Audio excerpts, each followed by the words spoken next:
I was like, what time are we streaming that? I couldn't figure it out yet. And I was like, oh god, oh god, oh god. Out of every game's Double Lorch, oh no. Oh no, hang on. We're getting extra HP, y'all. We're gonna get through so much. I am smiling. Fuck it. I'm taking off the headphones. See if that helps. developer on the Yes! I don't. Oh! All I had to do was take off my fucking headphones. God damn it. Yay! Remember delay. Don't worry.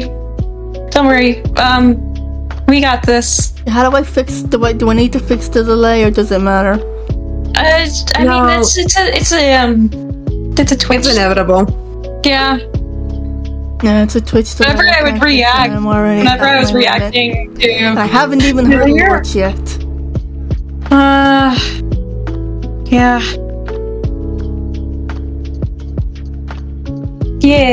Yeah. I'm just gonna... Yeah, Hazuruki gets it. Yeah. You guys aren't too loud. Remember, I always go by the mantra from Monty Python. Always look on the bright side of life. They're not too loud, are they? Just making sure. I'm just fiddling with the audio because I have different audio settings for when I have my headphones in.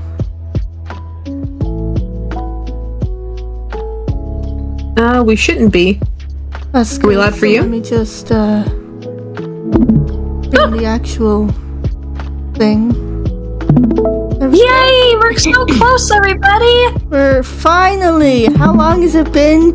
20? It's been like half an hour. 30, yeah, it's been half an hour. It's okay! I suck at streaming.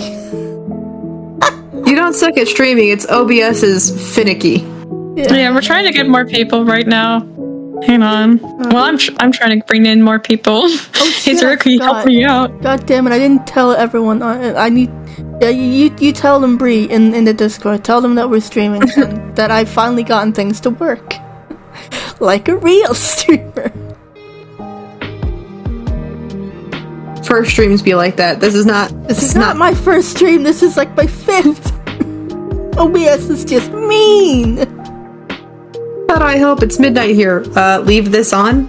Yeah, leave it on. Can you go to bed, please. Oh, my viewers are sleeping. Wake them up. Get out the pots and pans. Bree, you really used a bad piece of writing. I'm ready. Oh my god, I got an anon actually like... Oh, fuck. You really used a bad piece of writing from a known anti-Semite and fatphobe. You're all dull, about? defend a man calling a trans woman ugly, lol. Who are they talking about? Roll doll. Dude, I have a question. Why do people think Lily... No, I have a question. Why do people think Lily is Jewish? Lily isn't Jewish. Why do they keep thinking that? I have like 4% No, she has all the check marks. She is yeah, and then it's like she's autistic. No. The funny part. Okay, this is the funny part. This is the funniest part, though. Fat and fatphobe roll doll. What? I guess.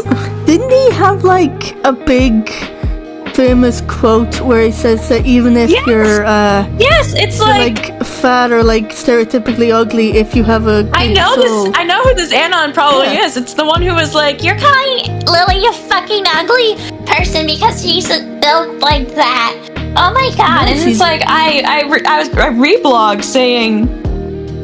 Hang on, I can actually read it. I can read it. I reblogged what that one kiddo in the back said, and I'm like, hold on, I have something for this. And I used the Roald Dahl quote about ugly people. Why would that happen? I'll tell you why. If a person has ugly thoughts, it begins to show on the face. And when that person has ugly thoughts every day, every week, every year, the face gets uglier and uglier until it's so ugly you can hardly bear to look at it. A person who has good thoughts cannot ever be ugly. You can have a wonky nose, and a crooked mouth, and a double chin, and stick out teeth. But if you have good thoughts, they will shine out of your face like sunbeams and will always look lovely. My boyfriend. And then- Oh, sorry. And then I added, being ugly isn't always surface level. Ugliness can be behavior and mindset. Lily's true colors have painted her in the way she is. Painted her the way she is as the portrait they make depict. I fucked up with the grammar. The portrait that makes her soul ugly. Like, that paints her soul ugly. This isn't an identity label issue or debate to defend someone. This is just observation and insight to the cover of and content of someone's book. The book is a metaphor for the self, by the way. The issue of Lily using this as a shield is that it pulls away from her actual crimes and actions. To use identity as a defense is to make a character that only does harm to those who don't lash out over this. To focus on her body and excuse someone of doing the very thing you're claiming they do is in of itself showing what you actually think and see. In short, Anon, you played yourself. Well, they did. It's like, we didn't bring up how Lily looks or Hey, anything else. Sorry, I just noticed him in the chat. Hi. And this person is on Anon saying, You really used a bad piece of writing from known anti-Semite and fatphobe Roald Dahl to try and defend a man calling a trans woman ugly? LOL. Okay, I mean, now, Fucking dumbass. and that's in my inbox. I don't want to fucking listen to them. you know what? Fuck it. I'll say it right here, right now. When we are critiquing this stupid video, we're not coming after Lily's looks, ethnicity, sexual orientation, or anything else. We're coming after specifically what comes out of her mouth, her words. Her thoughts. On this video. Her right, her bullshit. thoughts. This Everything video that is the she, only thing we're projects. coming after. I'm gonna turn off Anons. Yeah, I just want to say, my boyfriend sent me that quote, that Roald Dahl quote, and It's a he was saying beautiful that- quote. Huh? It's a beautiful quote. It is, and it was just because I was feeling bad about the way that I look, and he was like, no, you have like such a kind soul, and that it's impossible for you to not be beautiful, and it made me feel really happy about myself. Like, I always, one thing I did was compliment this one mother, and she looked gorgeous, and I wanted her to feel gorgeous. And her husband was, with the baby carriage, and I just let her know. I gave her layered compliments, and this is something I love doing, because I highlight everything that really highlights them. And it's like, oh my god, you look so gorgeous in that dress, you're practically glowing, your hair is beautiful, you are just gorgeous. And she was like, So sweet. thank you. Aww. Just I love seeing people light up, because it's so warm and fuzzy. You know what I love? I love giving lads compliments because their brain just kind of resets. It's just like a factory reset when they get a compliment. Because they're not used to it. I know. I said this before. When I'm quoting someone by saying this, when men feel vulnerable and they think they can be vulnerable, the moment someone takes advantage of that and uses it against them and betrays them, they won't be that vulnerable. They will feel that they can never be vulnerable again, and they will continue to hide themselves. And that's the problem. If a man especially does this, and if you critique them for doing that, they're never going to want to open up, because they just need to know that they can feel safe. Yeah. And it doesn't make you weak or any less of a person. Well, we should probably get on to watching Lily's video. Yeah. Good gobble wisdom before I go ape shit. Yeah. Let's do this. Woohoo. We got We must this. suffer. Yep. Suffer for our sins. Hello. Hello, I'm talking to the media player. Out of every games developer on the planet, BioWare continues to be my favorite. They put out games that have given me more to think about than any other RPG on the planet. I've loved their games since I was a little egg playing Baldur's Gate for the first time. They were my respite in an unhappy childhood, and they were the reason I've been so enamored with character-based storytelling. I think to an extent BioWare is the reason I get so irritated by the story in most other video games, because Well, see, the problem with that, Lily, is that you don't pay the fuck attention to the story in Yeah, games. Lily, you didn't even pay attention to the story in many of the other Pokemon games as well. Not even in Kingdom Hearts. You ignored most of the story, and I remember watching you just, like, power through it. And then you also let it be known that you, like, barely clicked through it. You just, like, with the fucking Slay the Princess game. I need to play that sometime. Which is, Just out of spite for Lily. well, also, it's really telling the BioWare games that she is putting on, because these are the same, 4 games that she plays over and over and over again? Yeah, it's like Kingdom Hearts, Baldur's Gate 2, with a specific mod in it, because, you know... Fucking good. Yep. Like, I'll admit, I always play Pokemon, and I love the games because the story will be different.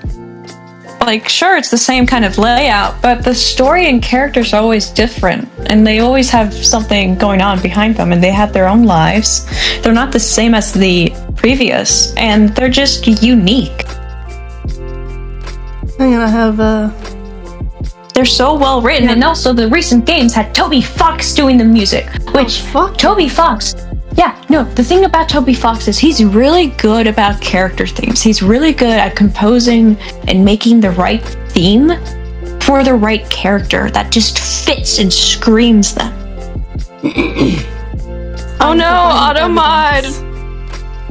healthy way to engage with media. Well, also, I would like to forgot. piggyback off of you, Bree, right? It's like, every Pokemon game is more or less the same in you're always a 10-year-old running Actually, through the world, fun fact. doing stuff. Fun fact, you're not actually 10 in all the games. I think No? I'm like 12 or Yeah, something. one no, of the them. only 10-year-old trainer in the games is Wally. Oh, okay. Yeah. Well, you understand and what I the mean, though, right? You're always a kid. Yeah, you're always It's a kid always- because That's the you point. can. Yeah, and it's fun. Right. You can You're just have adventures, run around. Right, it's always you. It's always, right, your Pokemon, whichever one you start, it's always your rival, question mark on how good or bad they are. And then insert Team Rocket allegory here of whatever the bad guy is that you have to beat. Plus legendaries. It's not hard, right? It's formulaic, but they can change it as much as they want. Like, recent years, they've made the teams less, like, stereotypical and more relatable. Like, Team Star, they're just kids who got bullied and decided to make this team of other bully kids to stand up to these kids. But they've also, like, in turn, have effectively harmed themselves by making, putting their own education on the line because they're kind of breaking the rules. One of the characters used to be the head of the student. So, like, Giacomo was once the head of the student council. Like, that's also a thing. But Nomona then replaced him after Team Star happened. Yeah.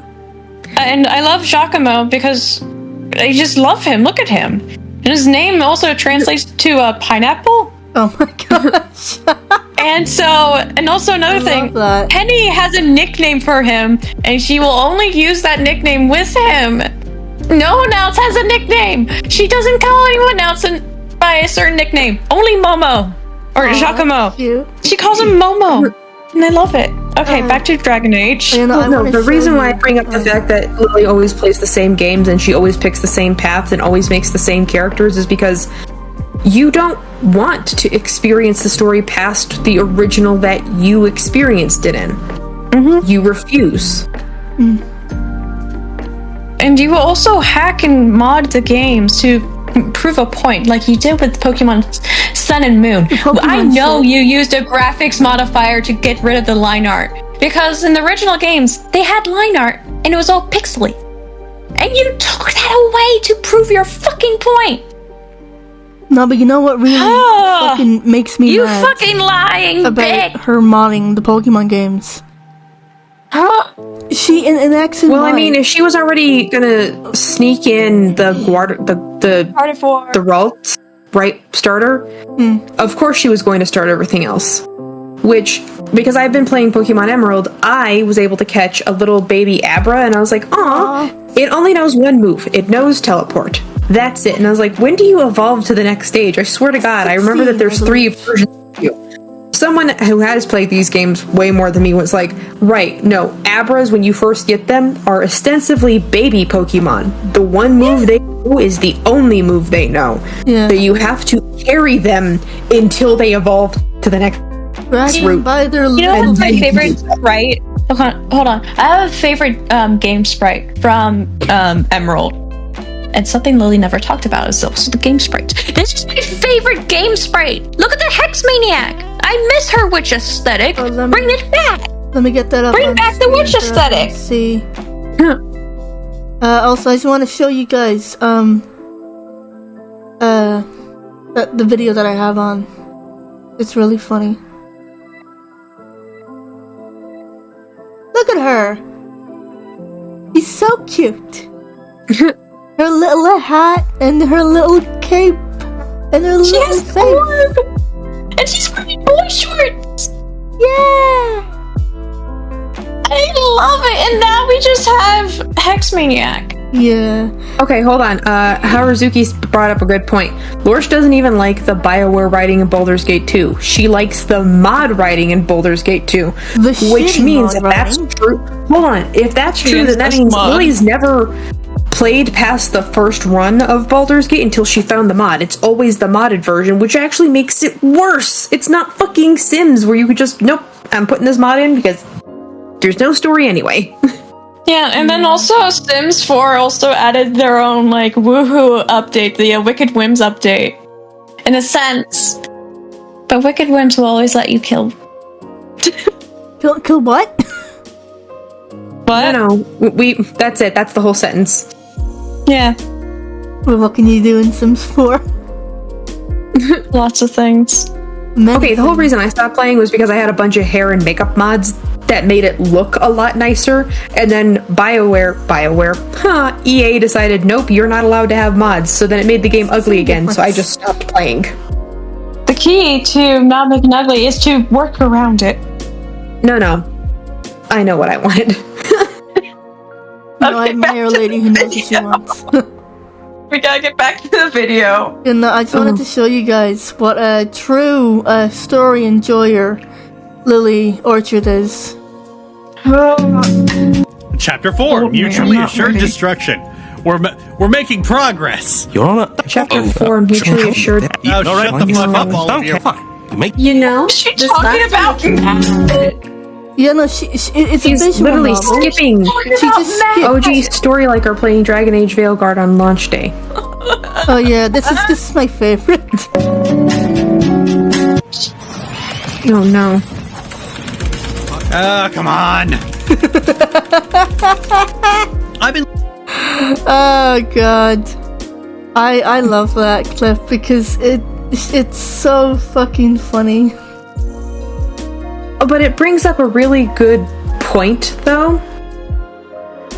If you're stuck in a loop, right, where you keep dying to the same boss and you keep having to go through the same cutscene, I understand wanting to skip through the dialogue because you've gone through... Right, when you've gone through it like 6 or 7 times, you're gonna get aggravated hearing the same cutscene. But when it's a new game, you should sit with it and be like, this might be important for later. Yeah. Lily isn't even able to digest. She can't digest anything. She'll just throw it up. She needs it to be chewed, pre-chewed for her, because she isn't able to fucking do it herself. She can't enjoy it. She doesn't like it being savory at all. She likes I'm loving this tofu. metaphor. Hazuki, there's no boss there, Hella. There's no boss. There's no way to die in that part of the game. There is no excuse. No, I'm saying, if you get to a point where you've seen the cutscene because you keep dying to a boss in a game, I understand wanting to skip through it because you're getting to the point of being able to follow along with it out loud. If you're like failing that many times, maybe you need to step back and look at yourself and what your strategy is to figure out what the fuck you're doing wrong. Maybe there's something you can change. Well, it's the reason why I know that Lily definitely has never actually played Dark Souls, is because my first ever Dark Souls game came broken. And I don't mean like snapped in half. I mean, when I loaded up the game, I couldn't pick up weapons. I could pick up everything else except weapons. I had to beat that game by fisticuffing the boss to death. I got an achievement that said 1v1 God, and I was like, no, get out of here. I could have actually 1v1'd real God and been a less headache. So when I got my second Dark Souls game and I could pick up a sword, I was untouchable. I beat that game in a record 2 hours. Because the first game, because the first game had taught me all the tips and tricks I needed to not get hit. Right? Because I went on nightmare mode first. So every other game that's ever come out, you mean nothing to me. You are beneath me. Hold on, I gotta flex. I have a flex. This is a sad flex, but it's a flex I have done. I beat Pokemon X in one day. Oh, nice. Yeah. I was able to go through that game and beat it in one day. And I am proud of that. Lily probably took several days, because I know for a damn fact she couldn't get through N. And I know she's probably lying about how many times she had to challenge him again. She probably had to do it 10 times because she doesn't use strategy. Just brute force. She doesn't use it, and she will. You know what? She'll also handicap herself in these games. Yeah, to make the game look worse. She does it to make the game look worse and to make the point that, these games don't know anything. I'm always right, even though I'm not even making it easy for me by not using any strategy. Yeah, Lily sucks at video games. Well, Hazuki also brings up a good point. Lily skips cutscenes you can only see once in games. It's like, you have to play the game all over again to get back to this, assuming you even can. Yeah. Well, okay. It's the reason why I like playing all sorts of different kinds of games, is because it gives you a wider media diet in which to draw inspiration for your writing. Because Lily's writing is always the coffee shop incest AU with sisters, she never goes past the same 4 games. Yeah. I know what I said. No, you're right. We're paused at more than Solace, best character. Let's get back to the video. Yeah, we're gonna have to get back to the video. Sorry. We most of Bioware's have a timer. Oh no, we don't have a timer. It's just... I can do that. I can every time we stop, I can start a 5-minute timer for us to get our thoughts out, and then we go back. It's too much spurging. I know. Okay, let's go. dialogue is so good and defines so many of my tastes that going from the emotionally fraught adventures of one woman's quest to defy what she is, like an underrated Star Trek villain, and then moving from that into the world being eaten by Yggdrasil's aphid infection, always feels like a step down. BioWare pioneered a particular form of character-based drama in RPGs that few developers have ever managed to really compete with, putting those characters front and center and then making them a core aspect of the main plot. Baldur's Gate 3, Lily. Pint, we can't see the video you're playing. Why? God damn. It's okay, I can hear it. You have the other window pulled up! I can hear it. Yeah, we can hear it, but... I'm sorry. No. I'm sorry to inflict you with Lord's audio torture. That's okay. There you go. God damn it. I've gone through worse. Also, this is really telling. It's like, Lily, most RPGs are character-based along with the story. That's actually how most stories are written. Here is the fucking premise onto which I am putting my little marionettes into my stage play. Now I have to make the marionettes move through the story, and you, the audience, have to give a fuck about them. Because I already give a fuck about them. Yeah. You know, I really hope that Lily makes a Baldur's Gate 3 video, because I want to watch it and I want to tear it apart. I hope she does Akira. I hope she does Akira. Do you think she wouldn't understand Akira? I will see. I see red whenever. She wouldn't understand Akira. She would barely understand the machinations of mouthwashing. She knows if she talks about it, she's gonna get frickin' jumped. Well, she's gonna fight out of her toilet. Okay, Ray, you've played it. You've played mouthwashing. Are they at all subtle about Anya's character arc? Like, at all? No, it's pretty there. It's like it is. And all I can think they do show don't tell as well as show and tell. Also, the ghost horse section of the game was actually low-key terrifying, because I was like, what is that noise? Why does it keep following me? Is it underneath me? I looked up with the flashlight. It was right in front of me. I was like, oh no, that's okay. They're gonna turn the light off for a little while. Who needs to see that? I'm just hearing this all secondhand, and I'm just nodding my head like, yeah, I understand this. Okay, but that's my point though, right? Anya's character arc is not subtle. They basically shake you with it. And all I could think of is Lily would fucking miss the point of the entire and she'd be thing. like, oh, well, I can't think of a good reason, or, she'd stutter. She would not know how to comprehend it. She would not know she how wouldn't to even answer it without revealing herself. Also, this is me when I laugh. Also, I kind of feel like she wouldn't understand the point of Daisuke either, right? It's like, he's there for a reason. Daisuke? Everybody else in this is 35 and older. They are jaded. This is his first ever job. He's still got the optimism of youth because he's 21. He doesn't know any better, which is why when everything happens, specifically to him, you're like, oh, you know what? I take it fucking back. I don't want anything to happen to this kid. Undo it. Same thing with N. Like, he is an adult, but he's also a child. This man, he had been abused. Look at this. When you've gone through something, you go through something that's pretty, like, just impactful, traumatic, your age stays where it once was. Yeah. Because you've been through something, and that's the age where you're stuck at. Like, I have moments where I do regress to being the age I was when all this horrible shit happens. Arrested? And I know is that what it's called? Yeah, kinda. I believe so, but there's also age regression. Yeah. Which is kind of a coping thing. And oh, sorry. Go ahead. Lily basically treats him like a weirdo freak who deserves to get abused. Yes, and she doesn't even realize it. She thinks he's the actual villain. Yeah. And she doesn't get that Getsus is the villain and a cult leader. Yeah. Okay, also, N in Pokemon Black and White is like freshly 20. I'm sorry, I don't know how many people have lived through being freshly 20.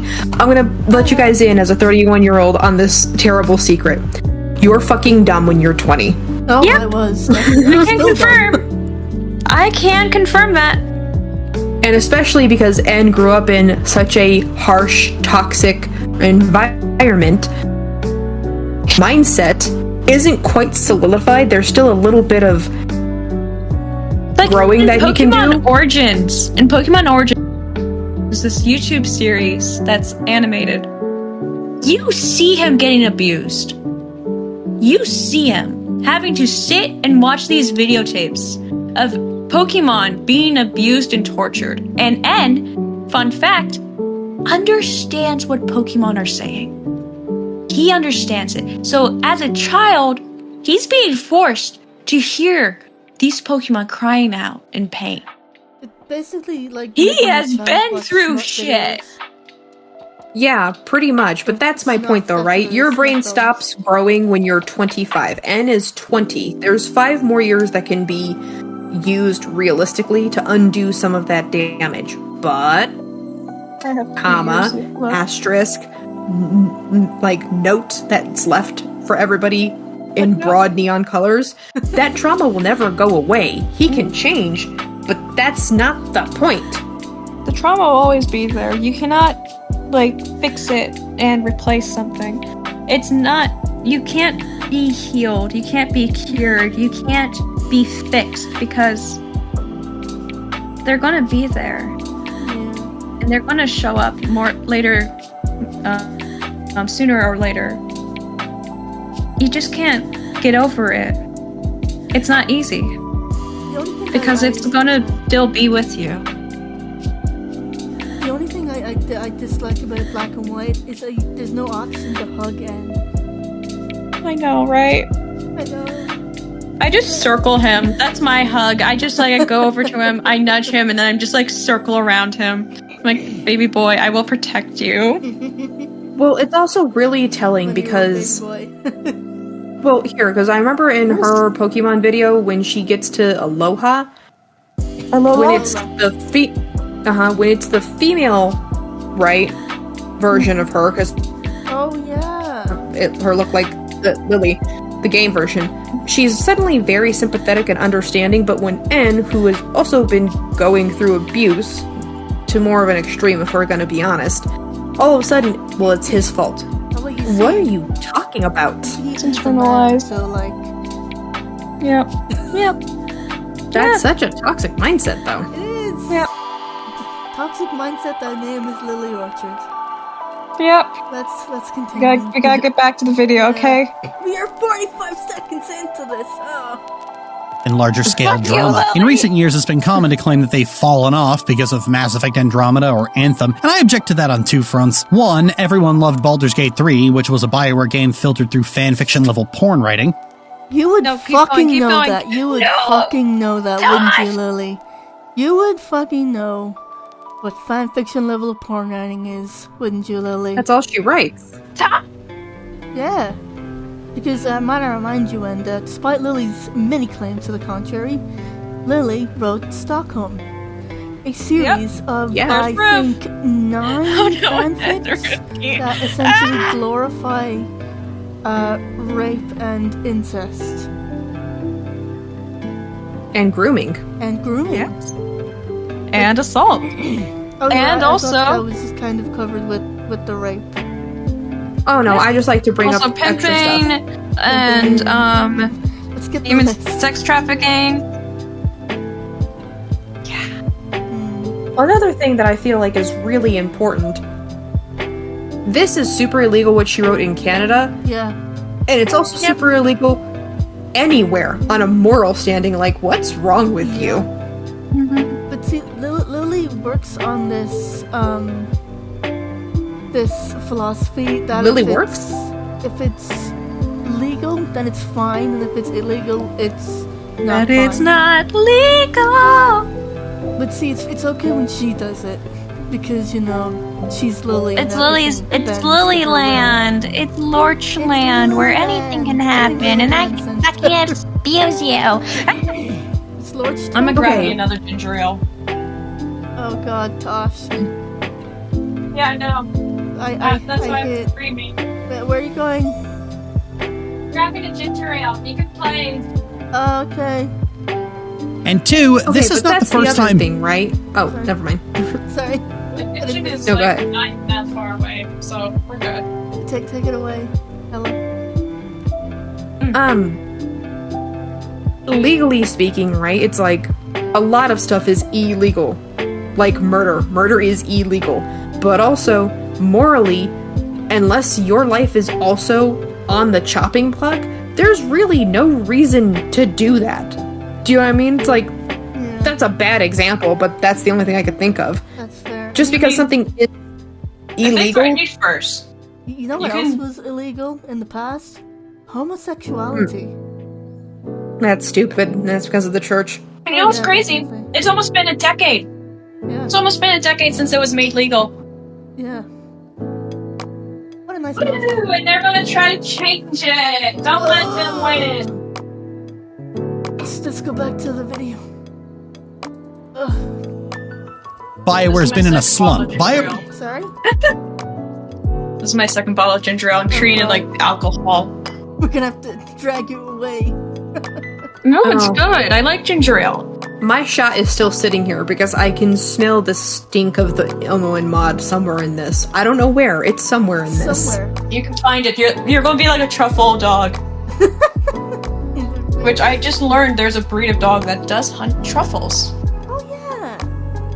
That's cute. Yeah, and it was a cute little doggy. Uh, Okay, back to Lily. Back to Lily. BioWare has certainly released some duds in the past, like Tales of the Sword Coast, the expansion to Baldur's Gate 1 that added a bunch of side quests with God. no real campaign to them, essentially a glorified mission pack for full price. Then there was Neverwinter Nights, a completely bare-bones engine framework intended for people to create their own modules and was about as enjoyable as pounding nails into your face. And then there was Jade Empire, a collection of kung fu movie tropes that most people actually forget about until someone else mentions it. And then there's the biggest dud of all, a dud that's not only disappointing at every scale, but had the misfortune to release alongside one of, if not the greatest RPGs ever made.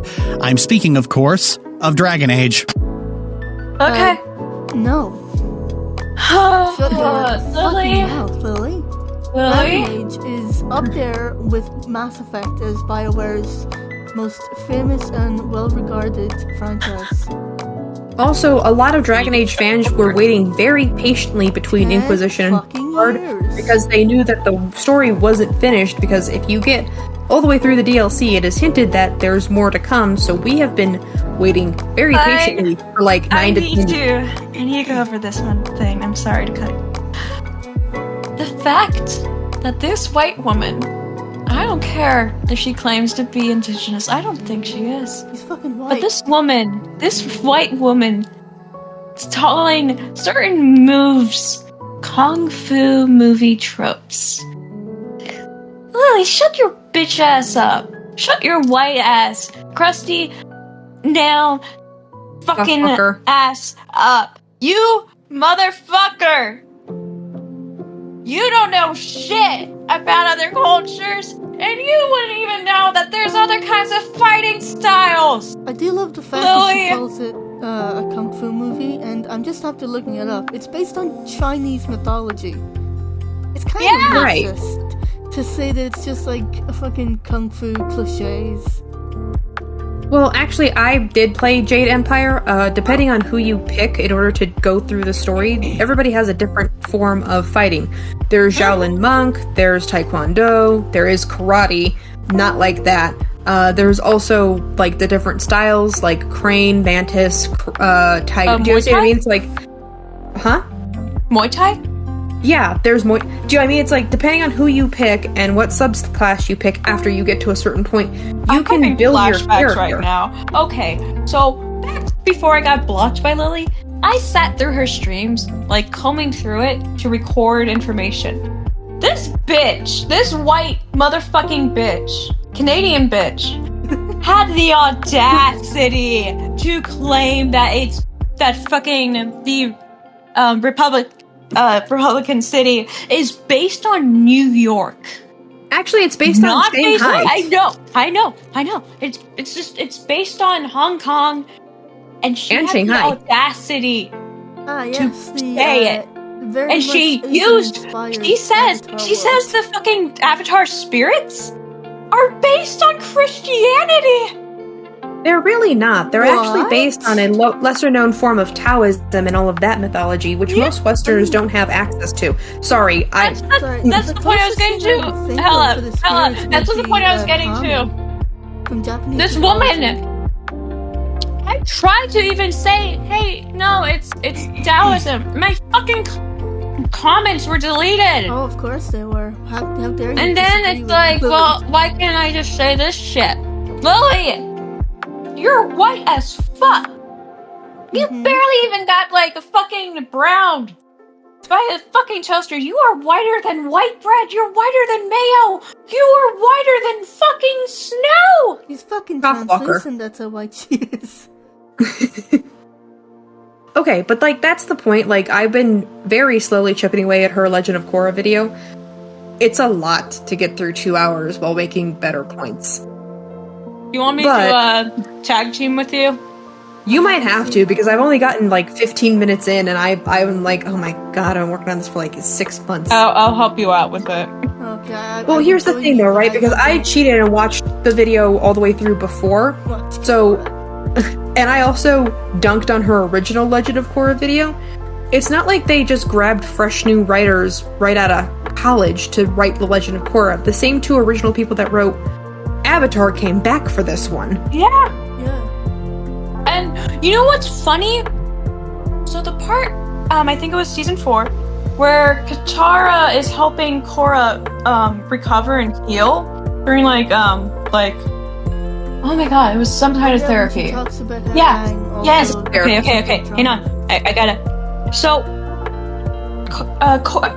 Korra events. She has to yell her frustrations of why she can't get better because all her friends are doing these things, and she feels like she hasn't done anything, and she just is so frustrated. She's like, "What do I even do, Katara?" And she just realizes too late that she said something that would have been insensitive because Katara's already been through war before and has gone through it. Has gone through a very horrible time. This was like her time, and then years before was the mass genocide of one race of people. And Katara has so much patience with Korra, to where she gives her advice, and she brings up Aang, and it's like, do you think Aang felt? How do you think Aang felt when his whole life was taken from him, and he had to carry that? How? But Korra's like, shit. But Katara then explains, but he didn't let that get to him. He never let that bring him down. He kept going, and it's gonna take time to heal.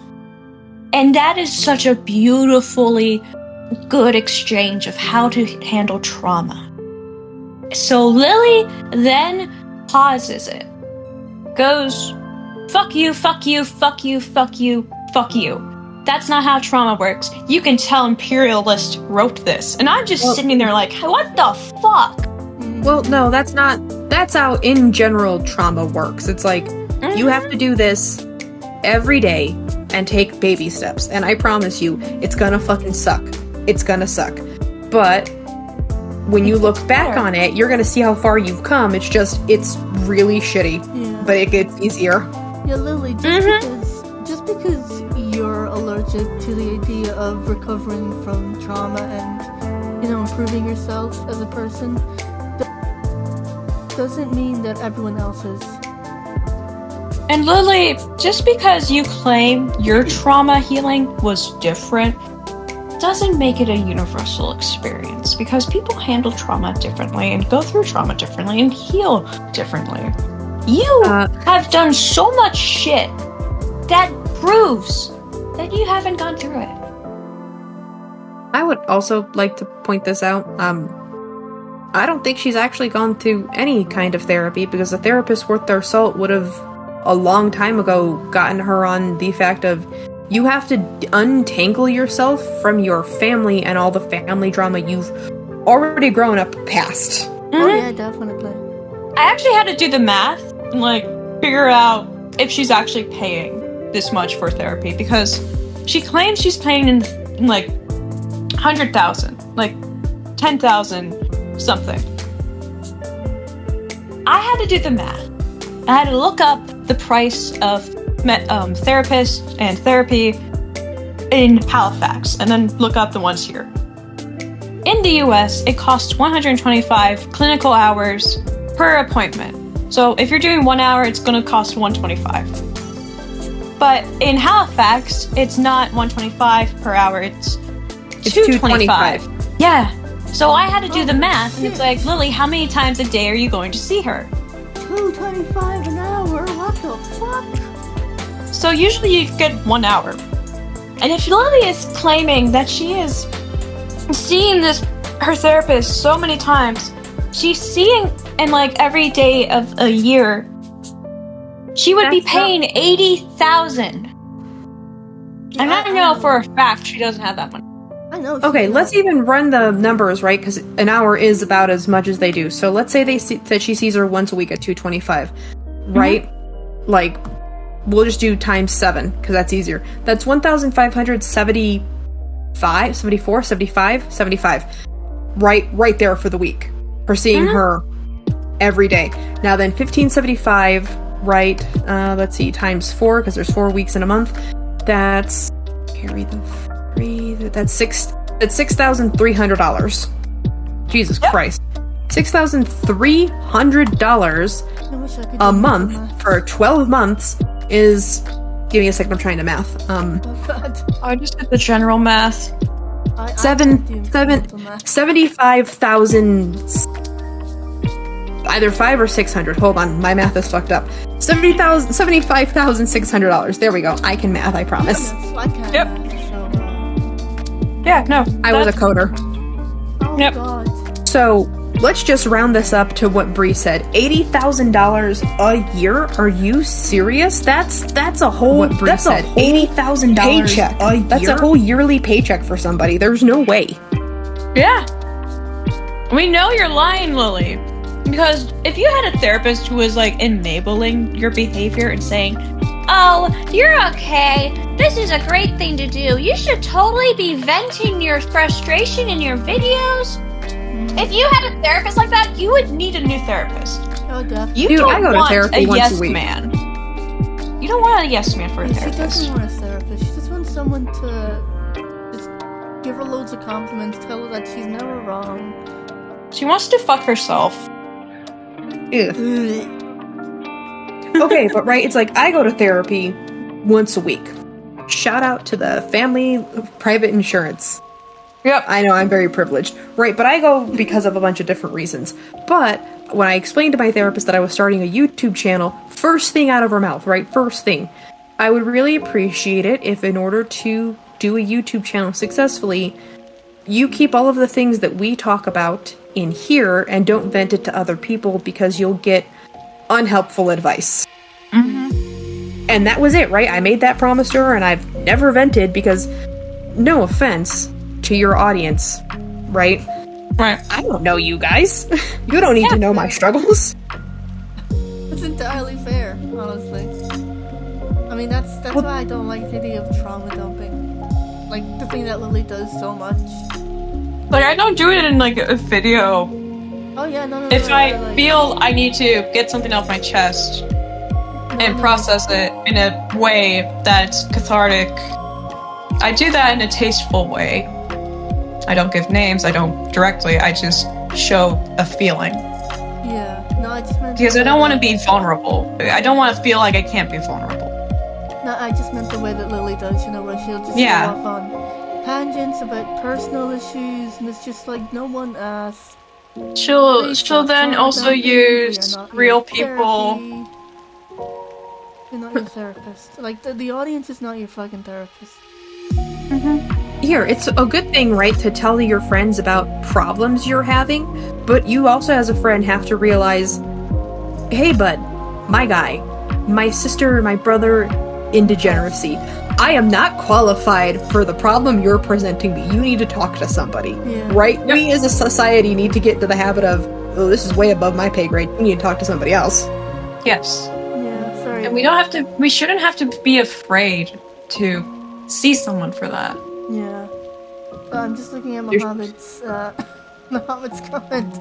Lily's all those needs a therapists will need a group therapy. A Lily Therapist Anonymous. Yeah. Okay, back to the video. Yeah.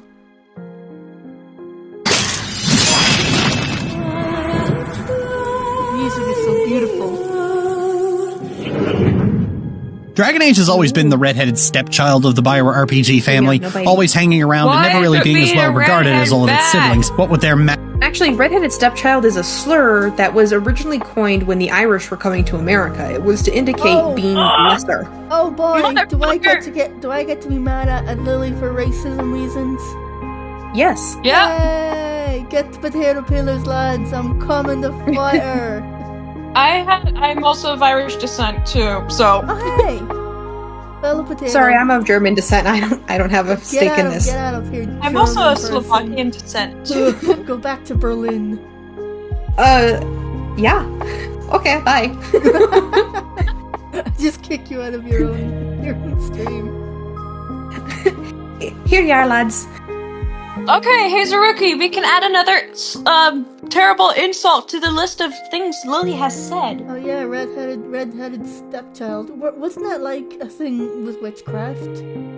Yeah. Red hair. If you looked unnatural and not pure-blooded, you are a fucking freak or a changeling. Also, a fun fact: autistic children back in the day, changelings. yeah, Yeah, it was because like they were autistic not traits. right. They weren't acting normal. It was just the tism. Yep. And Is it just autism or have my baby's been taken by a fae? but you know what? I'm actually going to reclaim it. And as a kid, I used to wonder if I was a changeling or of the fae because I somehow never broke a bone. And I was like, I'm a weird kid. You're one of I wonder if you're I'm one a of the fae. And then I'm like, oh my god, I am. So that's what my little gobosona is. It's like a little. It looks like a goblin, but is possibly fae. Well, goblins It's okay. can be part of the fairies in some cultures. Some cultures, actually a lot of cultures think that goblins are technically a form of the fae, just I a think different they court. should be, for the people who aren't Yep. cowards. I'm a puka. D&D. Well, also, it's really interesting that she picked redheaded stepchild is because red hair is actually really hard genetically to get unless both parents are redheads and the grandparents are also redheads. Did you Like, know I- that the red hair ginger gene is actually going extinct? Yeah, there's a lot less gingers than people think. No, Ireland doesn't actually have a lot of gingers. You mostly have like black and brown haired people. Well, black and brown is like the commoner's Pokemon, right? Everybody has black and brown hair except for the obvious I have redheads brown and hair. blondes. I got like almost black, brown My hair hair. is black. I got. Oh my god, I'm in between you guys. Oh, God. God. You literally are. Mhm. Should we get back to the video? Yeah, just that's a racist term. Redheaded stepchild is a Lily racist Orchid is terminology. racist. And Guy is blue. xenophobic. Yes. Ooh, also true. Massive critical acclaim and earned position as iconic moments in video game history, Dragon Age is usually just met with a, oh yeah, that's right, you're here. I feel it's probably No. No, that's just you. Yeah. Bitch, that That's just good. be you. That's literally just you. No one says that. Mm. Whenever someone says Dragon Age, they're like, oh hey, that franchise that's well loved. It's basically like the fantasy version of Mass Effect, essentially. For BioWare fans. Yeah. because, unlike BioWare's other duds, Dragon Age has somehow managed to sell well enough to stick around. Nobody remembers Neverwinter Nights or Jade Empire, and BioWare would rather you didn't. But Dragon Age keeps sticking around, keeping up with Mass Effect like two weirdly enmeshed siblings. No! Oh my god! Motherfucker! You know what? I know I said I was gonna save this shot for Imoen, but I'll take. Hunky bitch! I know I said I was gonna save this shot for Imoen. I'll take it because of that. Give me a second. Sure. Do you want me to In the bring it up mouth, again? down the throat. Nighty night. That's all she wrote. Do you want me to bring it up again? No, I saw. Okay. So really quickly, Vi doesn't have an incestuous relationship with Jinx because there is a 3 to 4 year age gap between them. And Jinx does not look anything like her mother, and she looks sure as shit nothing like Caitlyn. Oh, yeah. All of them just have blue hair, and all of those blues are different fucking shades. I will Yeah. die on this hill. One of them is more warm than the other. I'm near the Yeah, end Jinx of season 1 of Arcane, and I can already call Lily out on her bullshit. Well, first of all, Jinx's hair is like an electric blue, so we have to Yeah. establish that really quickly. Hers is an electric blue. Cobalt. It's like a Yeah. cobalt. It's very light Right. blue to fit with her very, what's the word that I'm looking for? Like, she's very energetic. And Eccentric. with Caitlyn, she's more, Eccentric. down to earth Eccentric. and, serious, so she's a more darker blue. Stoic. Stoic. Yeah. Yeah, and it's Like also navy to blue. contrast with, Vi's, purpley pinkish hair. It's more of a scarlet pink. Yes. Right. And the reason why I bring up the fact that Vi doesn't have an incestuous relationship with Jinx/Powder is because Vi went to prison for like 6 years. Oh yeah, Yeah. she was in prison. She hasn't seen her sister in 6 years. Like I So think, she doesn't really notice. yeah, I think like the first time they see each other is in like either episode 5 or 6, and that's like after the time skip. Right. And that's like and that's before the she point. gets sent to prison again. Right. They can't be enmeshed. It's almost been a decade since they've seen each other. I know not a God, decade, I'm having but like flashbacks 6 to years. this She-Ra Just shit. projecting. Oh my god, wait. What? This is the new She-Ra for Lily. Oh god. No. No! No. Oh my god, she's gonna keep using this. Oh god. Also, did you guys see that post she made where she said Savika should be Mel's, like, bed warmer? I was like, Savika has literally been fighting for the lanes longer than you've been alive, Lily. Shut up. Oh yeah, Yeah. no, she. I was watching Michaela's Arcane video, and she is very uncharitable to both. I feel like she would say something completely different if Lily wasn't looming over that woman's shoulder. Yeah. R.I.P. to Michaela getting to Canada. Oh, Yeah, okay, first things Best of luck, first. First bestie. things first. I want to get this out of the way. Michaela is suffering from battered woman syndrome. That's it. That is why she is the way she is. Because she's been beaten and put through so much shit and abuse. She isn't herself. She isn't Michaela anymore. Yeah. She is what Lily wants. It really fucking frustrates me and just enrages me whenever I hear Michaela talk about how much she loves Lily, because I know it's not fucking reciprocated. Yeah. I'll take Stockholm Syndrome for 400, Alex. Yeah, no, it's just better wife. It's not Stockholm. Yeah, but no, that's No, the thing, though, right? It's the like, friendships ugh. Lily have. You see, okay, this is a difference. Battered wife syndrome is you're beaten. You are completely broken to the point where you have no free will. Stockholm syndrome is you have the free will, but you are trying to bargain with the person who is keeping you captive. And trying to be like, oh, I'll do anything you want. But battered wife is you're too scared and you're not there. No. Disassociation. Yeah. And most times with battered woman or battered person syndrome, it either ends with the death of the person, your spouse, or yours. I really hope neither of those happens. Like, I can. Yeah. I'm really Yeah. optimistic and hope that both of those, neither of those happens. It's why I can't really hate Michaela, because I know for a fact that's not her saying it. I know. I get mad for her because I know that she's not acting. Mm-hmm. Like I remember. she's not acting of her own accord. She's only acting because like Lily has just molded her into this. I'm gonna puppet. say this. Back before I stopped talking to Michaela, I did this once. I started chatting with her, and it was after I got banned from Lily's Twitch. Because I kind of was like, what if I just approach and not bring anything and like talk to her? And she's so different. She was so different. She like lit up and she was like, oh, sure.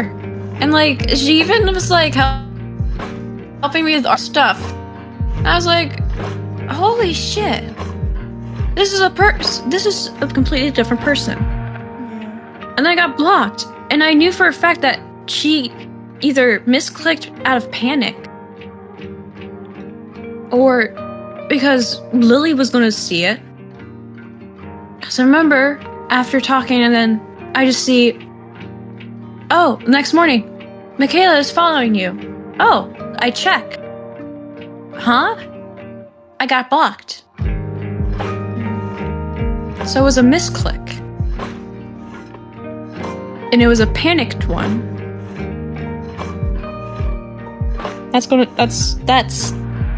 Yeah. Anyways. Yeah, let's go back to the video. Yeah. We got Dragon this. We Age- can do this. and Mass Effect seem to both come about with the same mindset. Take a classic Bioware RPG that ended up getting taken away from them by rights-holding shenanigans and remake them into something original that would be theirs forever. God. The problem is that while mechanically and in presentation, Mass Effect was similar to Knights of the Old Republic, narratively it took a lot of inspiration from 70s-era paperback science fiction and 90s-era science fiction. What? That's actually not true. Oh, here, hang on. 70s paperback fiction. She's talking about frickin' D&D. So, actually, Yeah, BioWare, science fiction, though. BioWare for Mass Effect was actually inspired by Starfight and Star Control. And that's not me saying that, that's from the BioWare founder, Ray Mazkia. However you say his name. Yeah. He said that Starflight and Star Control are what inspired it. So if you look up, right, Starflight on it, it's a video game about space exploration, combat, and trading role-playing games created in 1986. That's not the 70s. Ah, I see. Also, I really love the texture, like the little decal of the textile of that shawl. It's really interesting. Yeah. Tali It's gets so some nice. good outfits. It like tingles my brain. serials. In the same way the original Baldur's Gate heavily leaned on R.A. Salvatore, giving it a more unique and personal flair. That's not true. Actually, R.A. Salvatore wrote. R.A. Salvatore is actually a. I know who that is. He is a writer of fantasy and fiction. Mod? I think so. It's always going to be the mod. It's always going to be the fucking mod. Well, actually, okay, so R.A. Salvatore wrote fiction for a lot of D&D campaigns that had made it to the mainstream, and Baldur's Gate is specifically one campaign that you're playing. The Baldur's Gate campaign. That is literally the campaign you're playing, which was popularized overseas before it came to America. So, you're playing a European-esque D&D campaign that became popular. That's it. He wrote Drizzt Durden. I don't know how you pronounce that name. One of the bad guys you fight in Baldur's Gate 2. No, it's the elf. Oh, the elf. Astarion? No, it's the hot elf dude that, Astarion? No, Baldur's Gate 2. he's like a dark elf. Hang on, let me get a photo of him. Basically, everything that is BioWare is based off of already pre-established things and adding their own coat of paint to it. Which is how a lot of stories are written. This guy. Wow. Yeah. Wow. And one of the greatest tropes, the Moses in the basket trope, which is basically you are this little baby from a different race or culture or something is found on the river end or in a basket, taken in, and they are raised in that culture and then realize who they are, their legacy, and act. It ranges in so many myths and cultures. You got the Peach Boy. You got that guy. You got Princess the Mononoke? Peach Princess. Yeah, no. Well, Princess Mononoke. And then you got And the Peach Princess in Japanese mythology. no. There was a Peach Boy, and then you had the Bamboo Shoot Princess. Oh, that's right. I'm getting those confused. It's okay. But then, I know that there's a good Ghibli film about it. yes, there actually is. I'm Yeah, so no, smart. it's really sad. But then you also have Superman, The OG American and then you have Mega Mind, raised by like a criminals. parody of those fucking heroes. Megamind was good. Yeah. Okay, but Bree is correct. A lot of stories draw inspiration from other stories. Now, are all of these old mythologies from 1,000 different cultures stealing from each other? No. All of them just happen to Diffusion. That is. Diffusion. Right. Mostly I take it, right, is why does every culture have a Moses story? because the idea of people taking a baby, not knowing it's not theirs, and being like, fuck it, I'll raise it, it's fine. It's like and then maternal instinct. Right, it's like plenty of people have grabbed kids, not literally, and been like, this is mine, and raised it. Right? It's like the goblins do it. that's how the goblins do I it. have a character like that. I have an OC who was found as a baby. Yeah. Gosh. Well, like I made the joke, right? It's like goblins even But have instead of giant like learning who he is, he doesn't know anything until he's way older. And he's like, I don't even know where I belong. I don't know anything. I don't even know what I'm fucking doing. Well, I also like to take it to the modern day equivalent. There are plenty of people who are adopted. That is literally the Moses story. Yeah. Except they went through the paperwork of getting you. Duh. Yep. Because I don't want to say buy, because it's not buying, it's paperworking. That comes with It's paper. Yeah. it's paperworking to get you. So yeah. Than just a Oh, sorry. You're good. D&D game, and it also had the benefit that you likely hadn't seen or read any of the things it was taking inspiration from. Dragon Age, on the other hand, while lifting some gameplay elements from Baldur's Gate, just smashed together a generic fantasy setting lifted from Lord of the Rings. It's not lifted from Lord of the Rings. And It it's is not literally generic. lifted. It's literally lifted from not Lord of the Rings, and it's not lifted from what else is fantasy? Give me a second. Game Lord of of the Thrones. Rings, Pathfinder. Tales of Fucking- Right. Yeah. It's more D&D than anything else. Yeah, it's more D&D. It's very much D&D. Kunari are just orcs. That's it. Kunari are orcs with a different coat of paint. But they're Hey, better. I chat. like the Hey, Kenoris chat. more Can you than guys orcs. hear me? Sorry? Can you guys hear me like screaming and like making these guttural noises? No, sorry. I missed it. Do it again. Okay, I gotta. You know what? There is a very loud car going by. Okay, hang on. I gotta edit my sensitivity so y'all can hear this guttural crying. Okay, I think that we're not. There we I think we're making okay progress. We're almost 3 minutes into this stupid video, and we've been here an hour. Yeah, I'm gonna redo the I wonder screaming. how long Sai can last for when she watches this. Oh, we'll just Did tell that her it's like you could cheat. scream go through? Did that scream go through? No, your microphone is literally like no. It's like, no, I refuse. Motherfucker, let me scream! No. You have no mouth and you must I have no scream. mouth and you must Oh, that scream. one came through. Okay, yeah, I had to lower the sensitivity. That was more of a yelp, but Well- we'll take it. Motherfucker! Okay, so I just want to say, Dragon Age setting is not generic fantasy. It is Yeah. very specifically. It's a very It's grounded fantasy. It's very dark fantasy. Like the dwarves are like this big mercantile caste society. And they have this thing where if you leave to go to the surface, you're just not allowed It's back. based on fucking Myth Norse!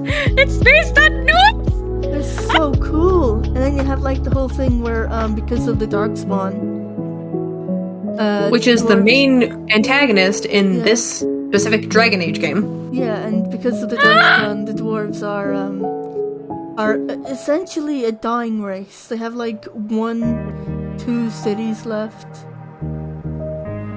and they're very interesting, I think, especially for like a dwarf race, because like usually you have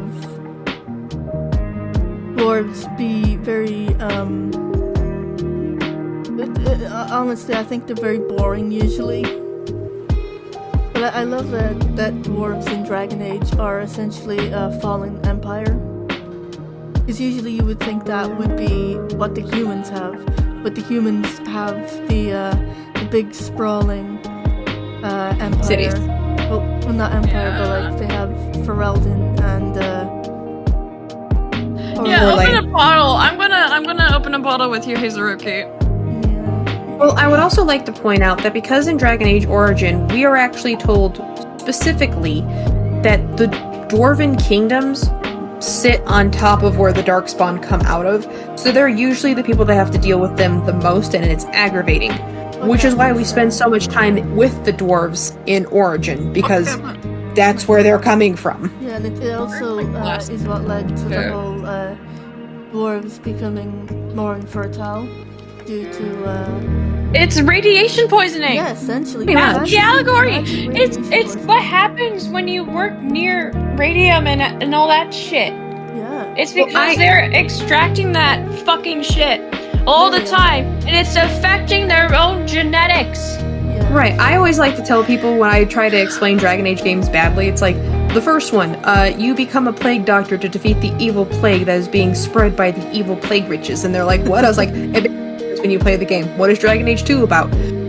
You're trying to defeat the evil bull people, and then your friend does a fuck up and commits 9/11 for all the wrong reasons, and then It always comes back to that. Why do you always Am come I- back to fucking 9/11? I'm wrong? He commits 9/11 for all the wrong reasons, and then Dragon Age Inquisition is this shit again. Solus, this is all your fault. Did I put my God damn it, egghead. But no, right? I haven't played Dragon Age, so I can't stake on that one. Those are the three main games, right? That's literally the name of the game, because that's Origin. You are the plague doctor that has the plague. You are bringing the fireball. You are Yeah. the destruction. You are the true Irishman, bringing the fireworks. I loved you in that movie, The Irishman. Yay! Yay! Oh god. Oh, yeah, Okay. I was only there talking about the dwarves, but like the elves have like two separate. Are also a dying. Yeah, the Dalish, who just don't fucking like anybody. They're very all the time. isolationist because of the Right. history of subjugation and oppression by humans.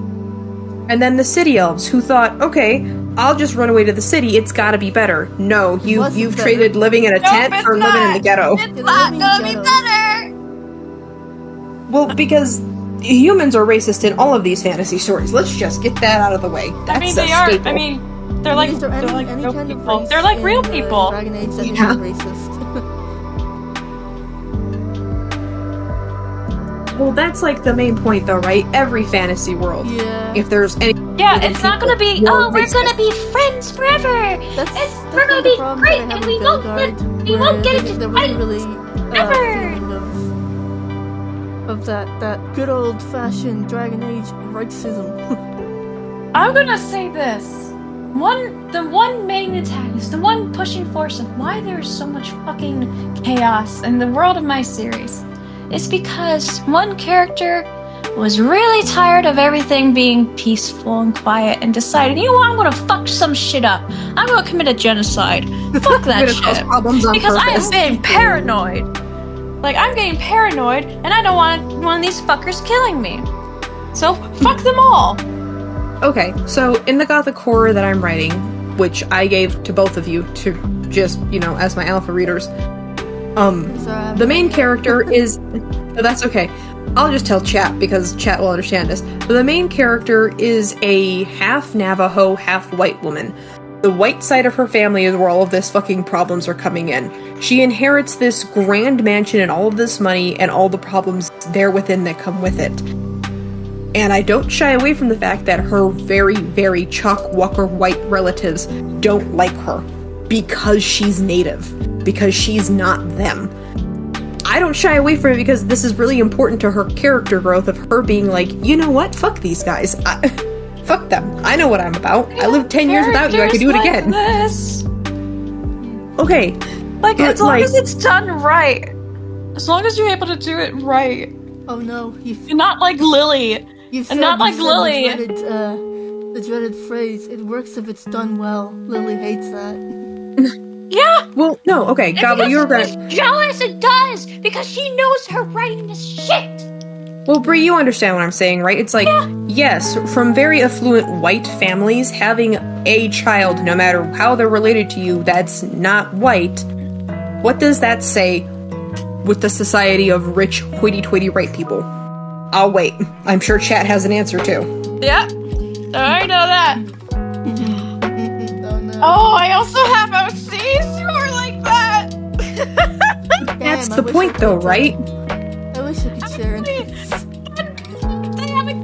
character is oh my god. So she was raised by her mother and then realizes later on, oh shit, my own mother was infertile. Wait, then how was I born? Wait, my dad was in love with someone else. So this woman came in, caused some shit, stole me because she was jealous? What the fuck? Damn. Right. But, like, the reason why I made this character, right, who is the main character, the main focal point, is because it's touching on a lot of different issues, which I have to make her a— ow, kitty, no biting. Kitty. I've told her Sorry, my to cat. fight. But, dude, I mean, it's kind of important that she is a woman of color, because it will speak more to marginalized people than an able-bodied white lady. Fun fact, my main character is also mixed. He so my series, it doesn't quite race for my one other humanoid species. They don't base race on skin color, but they go by ear shape, because there's so many different kinds of ear shapes and they base on the abilities. So that's how they do it. But their ethnicity will always match where they are located in the world. So my character is Middle Eastern and white, like Irish, of Irish descent.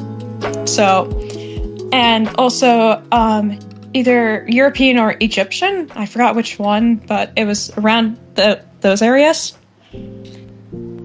And yeah, it's like he's also very autistic. Same. Because I'm autistic. And this character just... While I'm not Middle Eastern, I am very Irish. I'm also autistic. He's kind of an extension of me. Aw. Because he's trying to go through the world and understanding all this shit. He's confused. Yeah. Shall we continue the torture? Yes. Oh, Hazuki, I would love to go through those character designs. And then stopped there. You got elves, dwarves, mages, you got the usual smatterings of internal fantasy racism, you got the armies of Mordor banging down your front door. It's just Lord of the Rings doused in classic 360-era brown. The only real difference seems to be that it draws on Tolkien a lot, yet simultaneously keeps trying to be the gritty and mature version of it, like Game of Thrones. But it's not based on Game of Thrones. Game of Thrones... Wait, you know what? I guess I should ask that. I guess I should... Song of Ice and Fire came after Dragon Age, didn't it? Game of Thrones, the book, was published in 1996, and then the TV show happened later while George R.R. Tolkien had all of his stuff. George R.R. Tolkien. You know what I'm saying. I'm tempted to grab beer. I could grab some Chardonnay. I could do that. I sound like Lily. George R.R. Tolkien is responsible for all of this. Excuse me? But no, 1996 is a really, really long time away from when Dragon Age Origin came out in, let me see, because I'm going to cheat and use Google right quick. It came out in 2009. It came out in 2009, so if I'm doing my math right here, that would be 1996 to 2009, that'd be 13 years. There's a 13-year difference between both releases. Yeah. Okay. It's almost like time changes things and culture will change over a period of years. Yeah, also, wow, Lily! What the hell do Dragon Age and Game of Thrones have in common? Oh, She just Lily sees wants to be medieval incest. white people and thinks it's the same. Also, incest. Oh god, stop. Yeah, no. Lily only brings it up because I has incest. It really actually doesn't. You're reading too much she's into it. only It doesn't have focusing on incest that. in Dragon Age, oddly enough. It strays away from that pretty hard. Thank goodness. Was it? Oh yeah? Wait. What was what? Hazuruki. And I gotta wait for Hazuruki. Hazuruki, answer quickly. Your comment may be Hurry, delayed. hurry, Multiplied in hurry. 5, 4, 3, 2.5. There's a stream. There's a stream delay. Hang on. Come on, Hazuruki, the clock's ticking. Oh, who wanted to see the OCs? Yes. I want to see. Okay, we can continue. Gremlin pause. Yeah. Gimme. Exactly like Game of Thrones, actually. Okay, well, get back to us when you're ready to see it. Tally ho! What?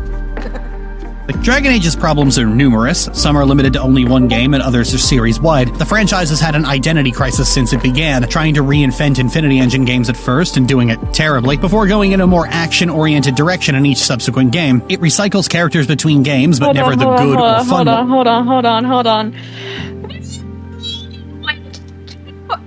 Fucking action-oriented. Look, it's always been that way. It's literally an action RPG. Like a fucking... That's literally kind of the point of Dragon Age. It's never had an identity crisis. It's multifaceted fucking games. Like the only thing that I would think has changed, like jarringly, is the art style. Well, each engine rate has to go up. Dragon Age 2 had the perfect Kunari, and I wish we went back to that. But they can't have nice things, I guess. No. And with the exception of the last one, they all try to carry a cohesive plot between them like Mass Effect does, yet constantly switch It's almost like they were made by the same developers. the lead character around, so you have to get... Thirsty Luna. It takes its gameplay style from BG1 and 2. Then it became based off KOTOR, and then evolved into Dragon Age. But Lily loves the first two. Yeah, I wonder why. Because she's a basic bitch with no talent? Yes! Sorry, she's that was not even basic. She's not even on the pH scale. She's so fucking bland. You know what? That was me. Let me re-say that. Unoriginality has no fixable condition. Sorry. You're stuck. Yeah, skill issue. Get reintroduced to Varric 3 times, but Dragon Age's core problem, the problem Fuck you, Lily. Varric is awesome. that all the other problems spawn Why from, do you show Tosh with the instead of Varric, you bitch? Because she mods at the editing. games. I swear to God, I'm better at editing than her, and I use Windows Movie Maker. Yeah, and her things always crash. I saw it with my own fucking eyes. It was fucking hilarious. Why is Automod? Also, I can tell that she... Also, I can tell that she's using mods in almost all of these things because, no disrespect to Morgan, but her titties have never been that nice in any game. Yep. Billy, you fucking misogynist. Listen, chat, if you want to tell me what kind of mod she has for Morgan there, just put it in the chat there, thank you. I'm so sorry, hang on. I'm so angrily with little fingies as if I'm actually going to publish any of them, lol. has always been that it's actually two different stories. The first one is a traditional save the world from the armies of Mordor plot with the evil Darkspawn, a bestial and feral army controlled by some... Every time she brings up Mordor! I mean... I have to live after this, you know that, right? Yeah. I will suffer through this. I mean, there is a sort of, what is it, the Gates of Helheim? Is that what it's called in Lord of the Rings? I'm not a big Lord of the Rings fan, I just know that it's not based on Lord of the Rings. Battle in it. That, like with orcs and a lot of the Sauron's army, and I just got a lot of... I feel like we're gonna summon Ant with us not knowing enough about Lord of the Rings. Sorry, Ant. Nefarious archdemon swarming the land to destroy the world, and only you and the Grey Wardens can stop them by raising a last alliance of men and elves to fight together on the slopes of Mount Men, elves, dwarves, also. Doom. The second involves systemic bigotry. bigotry. In this, because as far as they're concerned, that sounds like a mainland problem. See you fools when it's over. Racism, and genocide. No, legitimately, that's their reasoning. That sounds like a you problem. I love Logain, such a petty bitch. committed by the human kingdom of Ferelden and its lead church, the Chantry, against the Elven people, the Dalish clans, and anyone with the misfortune to be born a mage. This part of the story could serve all kinds of different games on its own. The history of Thedas is racism on top of more racism. The Blights are a comparatively small piece of it. You go through the backstory and the Blight barely gets a passing mention, while the sheer fuckery... What do you mean it barely gets a passing mention? It's the first thing you're told in the fucking intro of the game. Also, it's not like they shy away from this in subsequent games. They do bring it up. Yeah. When it's convenient to bring it up in the narrative. And it hasn't Bree, you right. Oh, sorry. What? What? It's like, There's no Bree, you doubt. right. Yeah? When certain plot points are important to the story, Yes, they are. Because it gets the story moving. and The plot helps move us from point A to point B. right, and if The you plot. have a There's so many ways to actually do plots. Hold on. I also think it's really funny that Lily thinks that she's discovered some kind of sword of Excalibur. Like some kind of Yeah, holy no, grail by Lily, saying, I already "This- have this a sword and it game is has your actually name 2 written all over stories." it. Like, yes. Oh, Lily, you don't even have a sword. I have a real one. It's heavy. I can wield it. And it's like up to my fucking chin. It is a Scottish claymore. And I love my baby. Damn. have a Oh, okay. katana. So plot, right? There's many ways you can write a plot. Usually for television standards, there's going to be several different plots, especially for sitcoms and most things on Fox. You have an A plot and a B plot. Usually, A plot will go on its own and do one thing, whereas the B plot, oh, I gotta grab a thing. B plot is going to do its own thing. Usually, by the halfway point, the 2 plots will reach their the climax, and towards the end, they will intertwine to come to a conclusion by the end to be solved. So that is one way to do plots. Lily would know this because she loves watching Friends and Family Guy and all of those Fox sitcoms because she is so fucking retarded. So that's one way to do plots, but like you can juggle multiple plots as well as you're able to do it right. Like there could be multiple things going on with all the different kinds of characters as long as you're able to get to the main points. Your main plot. That's what's important. And that's something Scarlet and Violet do. They have 3 different plots. Gosh. Yeah, they have 3 different story arcs. And all of them braid together perfectly. Like, that's the best way I can describe it. It is like braiding hair. So you have each strand, and you can intertwine and move across each one.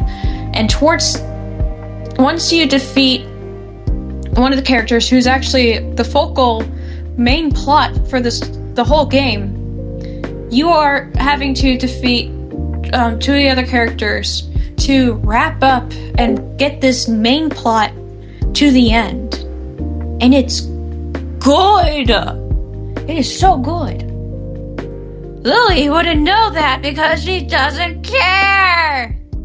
well, that's the point I'm trying to get to, right? This elf and dwarf and all this other fantasy things that's not the Darkspawn is technically B plot. It comes up when it needs to come up. Yep.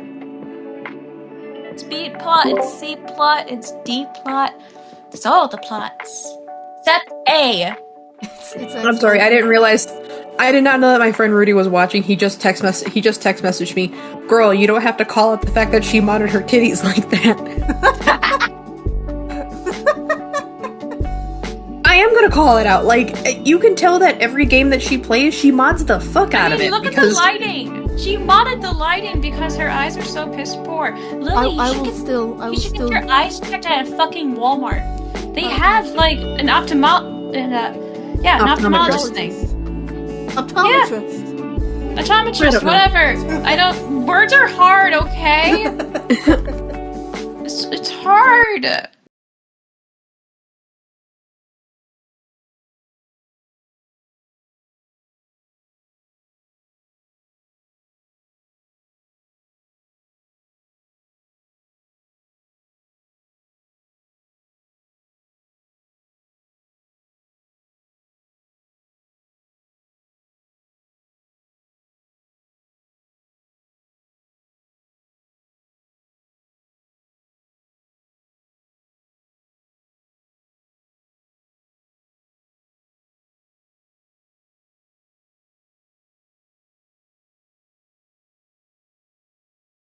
have like an ophthalmologist thing. Optometrist. Optometrist, whatever. I don't. Words are hard, okay? It's hard. I'm a little autistic, dyslexic little goblin. Don't bully me. We're not bullying you. I will put you in I'm being silly. I will put you in the sin bin. Okay. Wait, what about Gay Baby Joe? Oh yeah, you are the youngest. Oh, so I don't know if I have Gay Baby Joe. Don't worry, I could send you it. Thank you. Yeah, I think I put it. Yeah, I can put Gay Baby Joe in here, but I also have Angie Gabo and Gay Baby Joel. Thank you, Gay Baby Joe. Let me. There you go. Okay, I'm gonna be in Gay Baby Joel, y'all. Just so you know. Actually, Hazuki coming in with all the major plot points. You see the misery the dwarves are forced to live in every day. You see how the elves suffer yet still fall victim to their own pride. Very true. You see how the humans are so knee-deep in their own political shit they'd rather let the world burn than admit they were wrong. Real humans. And the circle we see firsthand the damage mages are capable of and why they're feared. Yeah. Like, I want to point that... Well, you know what? We've spurred a lot. We have to keep going. We're not done. Yeah, I know. We're 4 minutes. The human kingdoms inflicted upon the elves, destroying their culture, enslaving them, and then leaving them to rot in ghettos, while the Dalish are routinely hunted and whittled away in a frightening mirror to how North America treats its displaced and tribal indigenous people, takes up the majority of the world building. And yet, Dragon Age, across 3 out of 4 games, tries its best to avoid addressing it wherever possible. That's not true. No. That's not true, Lily. What the fuck are you talking about? What games did you play? Did you install a mod to just erase all the elves? Is that what you did? Also, specifically in Dragon Age 2, Meryl is a perfect example of why a lot of the Dalish clans are shrinking. Because Meryl was the mage that was supposed to take over for them, and because of her blood magic use, she was kicked out of her clan, so she had to go to the cities. And she doesn't know how to be a city elf, so she's really awkward about how the city elves are just fucking rude all the time to her. Jeez, Chloe, it's almost like these different races are a metaphor for fucking humans! Yeah. Also, I cringe whenever she talks about, Native Americans.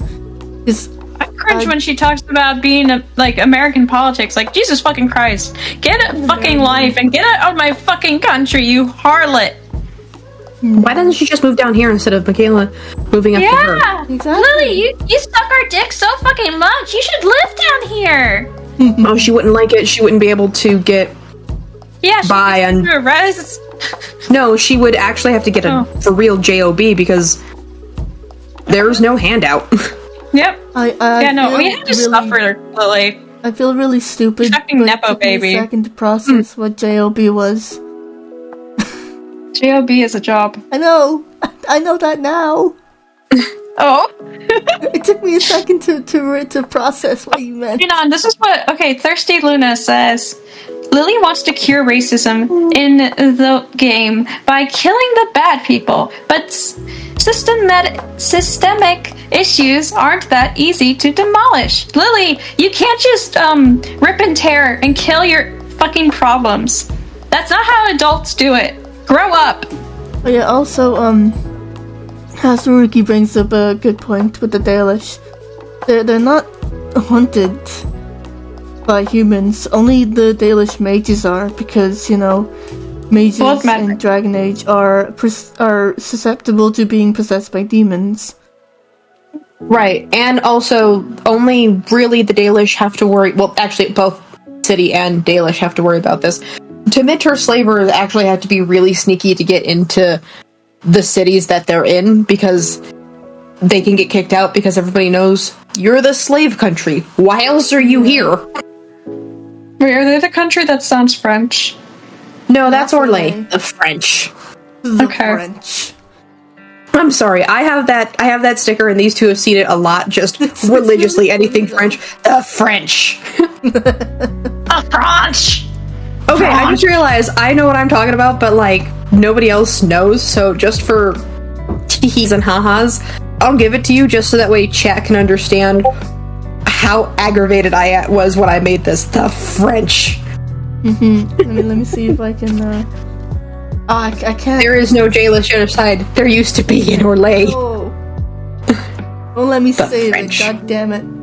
Let's get back to this. Get back. Bigotry and systemic rot of the human kingdoms and churches is secondary to the big dark evil horde washing over the land, who are so universally and completely evil that we can wipe them out with impunity. How convenient that this didn't turn out to be a fabrication by human kingdoms. Dragon Age is What the fuck do you mean? Keep going, keep going. one of the rare keep fantasy going, games with keep world going. building is No, I'll actually be quite real- interesting. No, What tends I'll to be kill... real quick on this. Lily, the Blight, which is what this is in Dragon Age, hasn't happened that many times. You're on the 4th one. The other 3 were so... Ow, no kitty, no biting. Were so bad that literally there became a precedent amongst everybody on the mainland.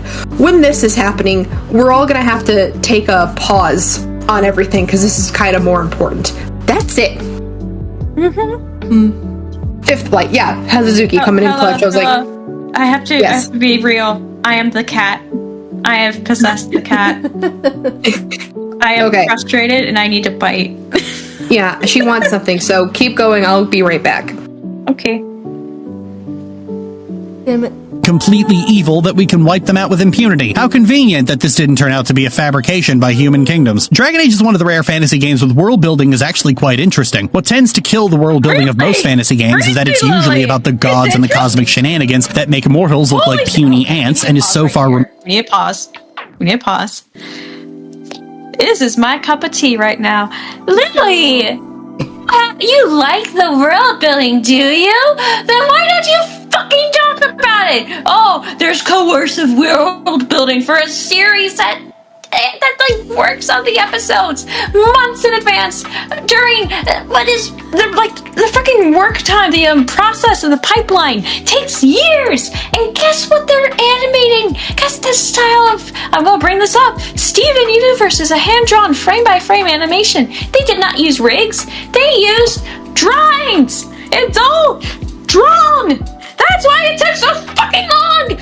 Lily, world building cannot be coercive. It's just how you do it. Lily, Right. you don't know shit about world building because you don't like it. You want to make those Sunday paper fucking comic strips that are fucking garbage ass political nonsense. You don't like world building and you don't even know how to do world building properly. I've read through Madhouse and you don't know fucking shit. Do you know what I've had to do to like rewrite your fucking thing? I had to look up this shit. I had to actually like add lore. I had to figure out how to do the writing. I had to fucking make up the fucking layout of your own damn Madhouse. Holy shit! Lily, you don't get to say shit about world building until you actually do it yourself. You don't like it. We know you don't like it. You say it's interesting because you don't think it is. We know this. And you're lying because this is a fucking trap so you can get Sai Senpai to notice you. I'm laughing at Hella's comment. Everyone light a candle for Bree in your heart. She might die from a heart attack. I came back. She just wanted to go outside in the little catio. That's why she was biting. Aw. You'll be back in. It's cold. But no, like, Hazuzuki is right. Blights take decades, like years, right? To like get through. The fact that this was only like a year was rare because that's the point of this game. I am not dying right now. I am going into my other form. She's ascending. She's I am evolving. God, she's evolving. You're not ascending to godhood, you're just dehydrated. Out of my way, gay boy. I am actually dehydrated. Hang on. You're not ascending to godhood, you're dehydrated. You're not yourself when you're thirsty. You're not yourself when you're hungry. Eat a Snickers. Lily, that's what you need to do. You gotta eat a Snickers. Maybe if she While had driving. a healthier diet, like she Eat a Snickers while driving, Lily. Eat the whole bar. Do it. Rapper included. No, eat a corn dog while driving. Oh, God. I don't think she knows how to deep throat. Oh, okay, I'm pressing play. Fuck this. Move from the perspective of a new player that it ends up not being worth caring about. Dragon Age, meanwhile, opens like, hey, you're an elf. You people used to be enslaved to the humans and now you're technically free, but you live in a fucking ghetto. Fucking hell, Dragon Age, way to set the scene. The first thing you learn is the political and social situation of the kingdom you're living in. Namely, that you are at the very bottom of it. It's like several hours before you learn who the Maker even is, or that monotheism is the order of the day. The first thing you learn about the world of Dragon Age is stuff that is immediately relevant to you. I assume something similar happens for every other origin. I wouldn't know, because playing a human in Dragon Age is like playing Mass Effect as a collector. The first thing that happens... Okay, so the reason why they give you so many options in Origin is because depending on what Origin you pick depends on what part of the Blight and how you're viewing it is told to you. If you play a Dalish elf, it's not very subtle because the land is like icky and gross and you can see the negative effect of the Blight on the land. If you play a dwarf, oof, it's rough. You picked City Elf. You picked the safest rape arc. She wanted it. Well, that's the point though, right? She picked City Elf. You picked the safest option other than being a human in this game. You're in the cities. Oh my God. They got hit last.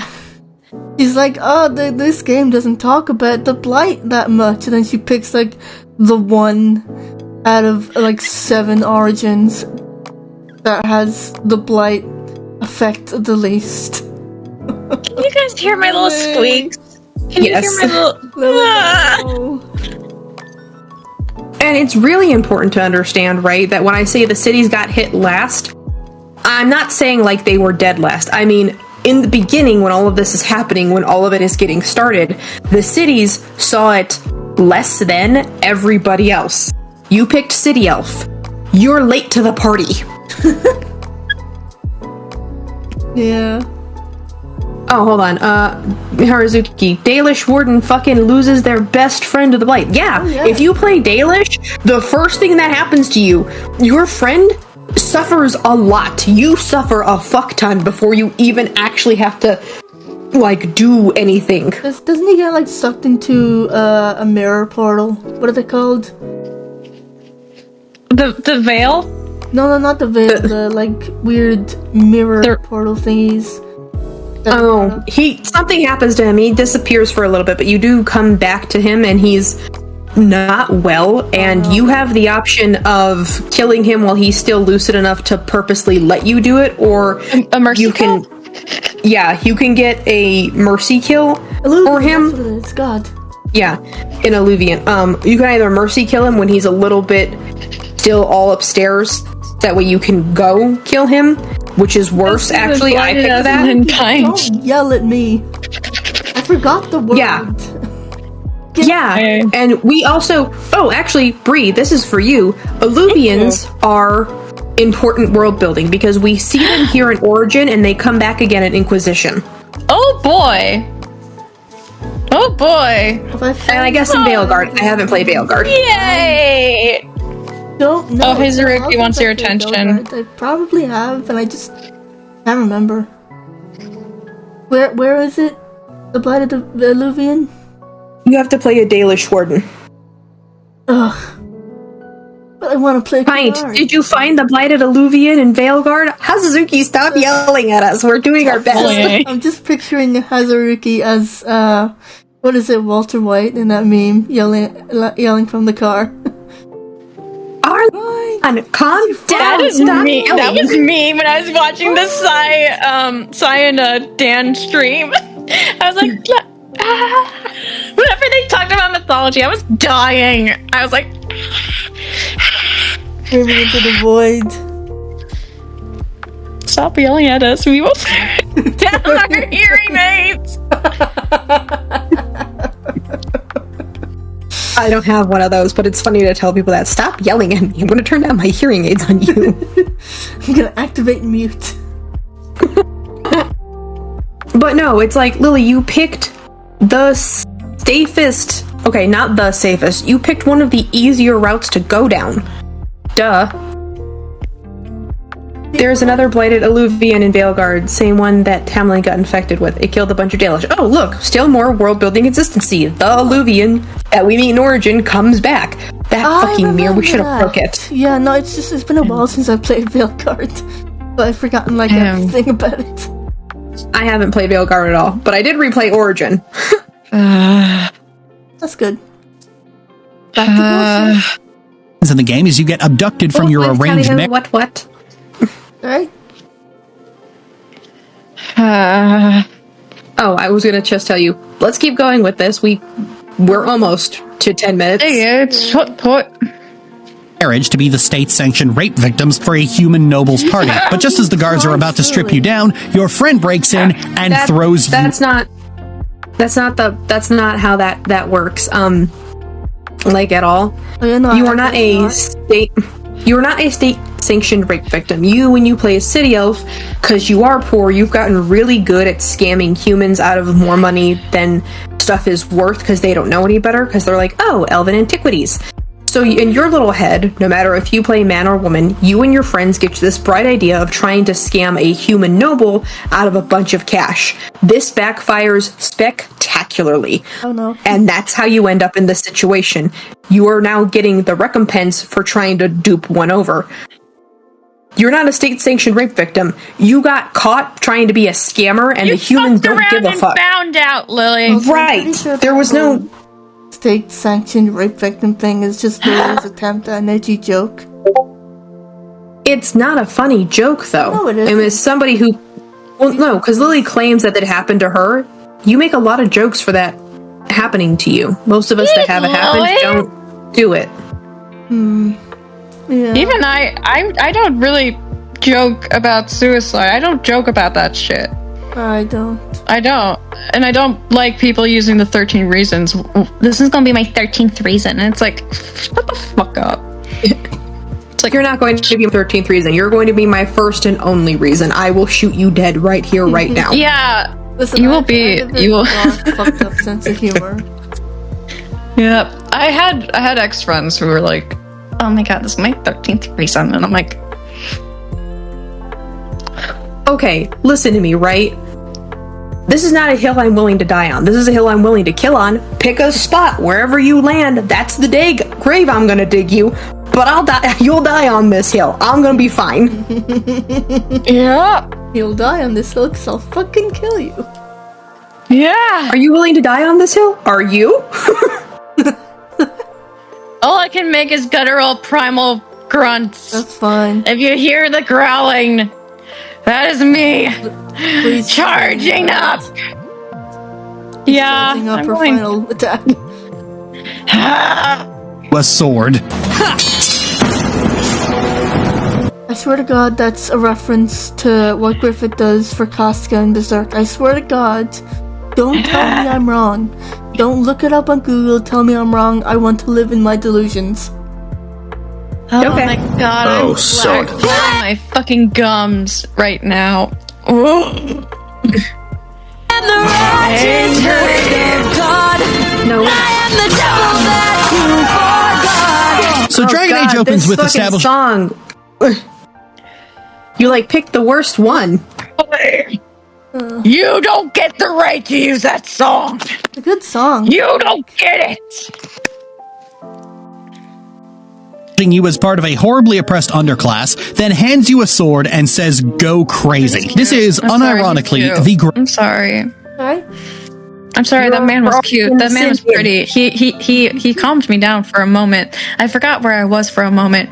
When I saw his fucking face, everything went silent, and I just saw that man's face. I'm sorry. greatest opening to a video game ever. And the dialogue options make it clear, Callian has been waiting for this moment her entire life. She's practically daring them to try something, cuts them up like a holiday turkey, kills Anarl's son, and then walks back home with her beloved cousin like nothing happened. Goddamn, Dragon Age, this is fucking wild. When do we rise up in revolution? Turns out never. The instant you get out of the introduction, you're ferried onto the main plot, which is utterly disconnected from what you've just been doing. In fact, it's all... It's not Anna version. It's not an Anna version at all. I don't think it is.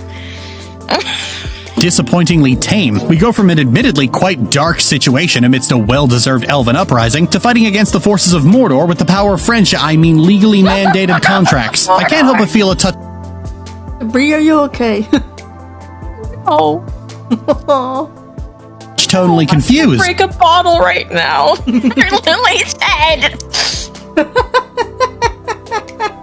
I have 2 bottles. I was really liking that story, and now it's just over? Oh man, this isn't good or bad, it's just weird. I've always thought it was weird when a story changes gears so abruptly, but even more so when you spend the first hour doing something really interesting. I want to help my friends in the alienage and kill more Shem. Boobs like that. I don't. Look at all the my characters. God, they really are big. Why are they like that? That's not how boobs work. Lily, what the fuck did you do? She's got like a fucking. Did you add a boob slider? I fucking probably did, honestly. I don't blame her. They're living in a Wouldn't put it past her. ghetto. Why aren't I doing anything about that? When did anyone ask for an archdemon? Why? How could you do? That's not what the story's about, though. Lily, shut the fuck up. This doesn't ease up in the slightest as you continue. After the first stage at Ostagar, you're given the task to Why unite is the Redcliffe. sclera? Hold on, why is the sclera of their eyes so fucking white? Oh, it's. I think it's probably. I'm the just bug saying. because of the mod she has in. That happens. Yeah. Yeah, Lily, what the fuck did you do to your game? I don't. Again, right? Bitch. And no shame to Morgan. Your titties have never looked this nice. I know they haven't. So I know she's that there's a mod being Isn't used. she like a mom? She's not a mob until fucking Inquisition. Oh, right, my bad. But, like, okay, wait. Did Lily make her character look like Emoen? Yes. Oh, God. Dude, okay. I don't care Just jumped how. off a cliff. I don't get it. Okay, I can tell that there's a mod being used because of 3 different reasons. Number 1, Morgan and her titties. Number 2, and I know it's a really weird thing to say, there is too much lighting in this scene because I remember this scene very vividly. I was squinting at my screen like, what the fuck is talking? Thank God for the subtitles. I can't see nobody. Yeah, and Lily took away the subtitles, it seems. How did you not recognize Claudia Black's I know voice? why the subtitles are still there. And here's the third reason. And I think it's really funny. This outfit that this other woman is wearing, you see it several times in not only Dragon Age, but you see it also in Dragon Age 2. Your mother as Hawk is wearing this. It does not cinch your waist this much. It's usually worn by older women, and nobody bodice. has. Yeah, the bodice is not that tight. So this has to be a mod because it's too light. Morgan's titties not are too nice, realistic. and this fit doesn't work. Where are her Lily, Lily, this is bad women's anatomy. This is no women's anatomy. There's Yeah. no organs. Lily, why aren't you on bad women's anatomy all the fucking time? Jesus Christ. Jessica Rabbit called. She wants her fit back. Jesus. Yeah. Oh. Denerim, the Circle of Mages, and the Dalish Elves to raise an army against the Archdemon. I always start with the Circle because it's oh my free gosh, you're right. Lily has modded all the tits. Thanks. I'm glad that you noticed. Not even the Why? It's just the women tits. She doesn't care about the man tits despite supposedly being bisexual. She would make them flat as a board. Yeah. at points She there. Now, if hates you man titty. She hates man ass. He hates, She hates man, guts. everything. She just hates Yeah. man. Give us the man titty, Lily. Stop making them anorexic. Look at I think that's why her game runs so slow in all of her fight scenes, is because the mods are holding it down. Runs so slow because of all the fucking mods and look like yeah, porn. look at Win. What the fuck is wrong? Her titties are too big. That's Why what I'm are saying. your titties floating? That is not how titties work. Why do they all have implants? Better question, why is Win, who is a woman who is ostensibly in like her 60s, rocking a body of a 21-year-old? No shade. Asking. I know. Maybe it's. What's her skincare routine? Yeah. What's your skincare routine? What's her routine? I want to know. played Dragon Age before, you probably hear Circle of Mages and think of a very distinguished order of wizards working together to keep the world safe, like the wizards in Lord of the Rings or the Kirin Tor. When you get there, you see a big mage tower in the distance. Damn, look how opulent that is. That must be an important place where mages congregate. No, actually. See, in Dragon Age, mages are an even underclass who are kept under permanent imprisonment by a very autocratic, violent organization of paladins, and when you get there, he had just given the order to wipe out every mage in the tower, which is completely within his legal right to do. No. I need her to get to the one part. This is a build-up. Fucking Hold on. Let her abominations. finish. Let Lily finish real quick. Let Lily finish. Look, these titties actually look a little good. Yeah, Fifth Blight, I'm gonna have to put you on hold. I have to deal with Mage Danek over here. To the people who aren't aware, Mage Danek's Lily's shitty, edgy, funny haha joke, because Mage Danek is an actual concentration camp. Lily? Have you ever been to a Holocaust museum? No, she's never been anywhere. She's barely left her house. Lily, how would you act in one of those places? How would you act? I need to know this. I need to know just how fucking serious and mature you would act there. I want to know, because the way you act in your videos is so disrespectful. Holy shit, how are you not dead from the shame you have brought to yourself? How have you not died from it? Because she doesn't know how to have shame. Yeah. Also, I would like to point this out, right? Because Hazuruki probably knows this because Hazuruki's played the game. Not the concentration camp joke. Why would you leave that in? Oh, it gets worse. Don't worry. I've heard it gets worse. Oh no. Here's the thing, though, right? And I want to point this out. Lily, if you actually paid...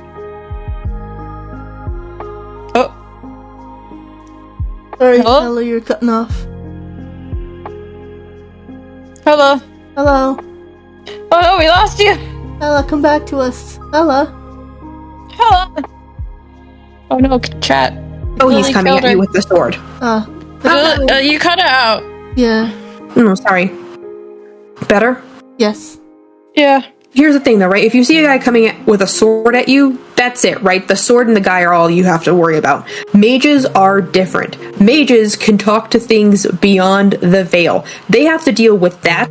The fact that if they sneeze wrong, they could set a house on fire or electrocute somebody to death. They are powerhouses. Well, no, Wild right? Mage in D&D? Right. That's the thing, though, right? Favorite class! Well, that's the thing, right? It's one thing for it's just a guy with a knife or a sword. I know how to kill you, I just have to be better at whatever you're coming at me with. How do you realistically fight a mage if you don't have a knife or a sword? What is your recourse there? That's why they're feared. I'm not saying Because you the don't circles... know what they're gonna come at you with. That's the point. That's why it's like the circles are not a good idea, right? It's terrible. The Chantry's idea of fixing this problem is bad.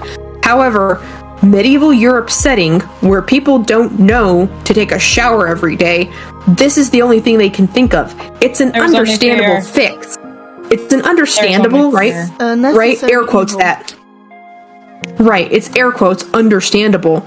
But that's not the point. It's still bad, but they're still dangerous. Also, sorry, that was my tangent. Oh, no, it's fine. No,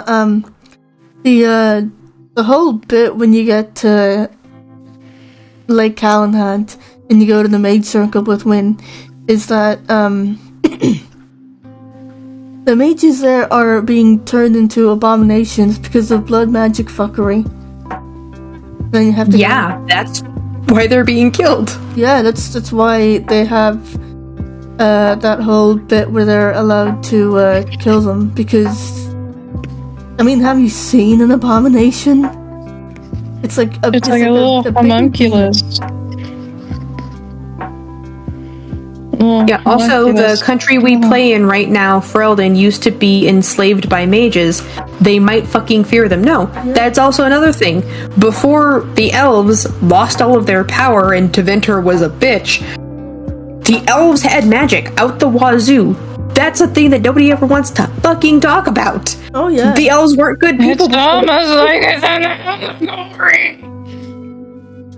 Yeah, all of Thetis was in slavery. Thanks, Suzuki. You are bringing up really good points. All of Thetis was in slavery because of the elves. Right, that's the point. So when the elves suddenly got the reverse happen to them, it's still not good. But now you understand why so many people have such a fucking bone to pick with them. Yeah, it's not like humans just decided to do with slavery because they hate elves.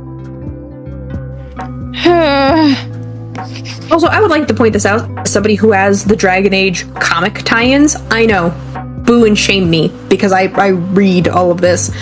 I feel like a lot of people don't know this. When all of Thetis was in slavery, before Andraste became whoever the fuck Andraste was, before she became, like, the religious figure, Andraste was a slave who had such low-level magic, they didn't even consider her a mage. They just thought, yeah, you can make a candle light up, good for you.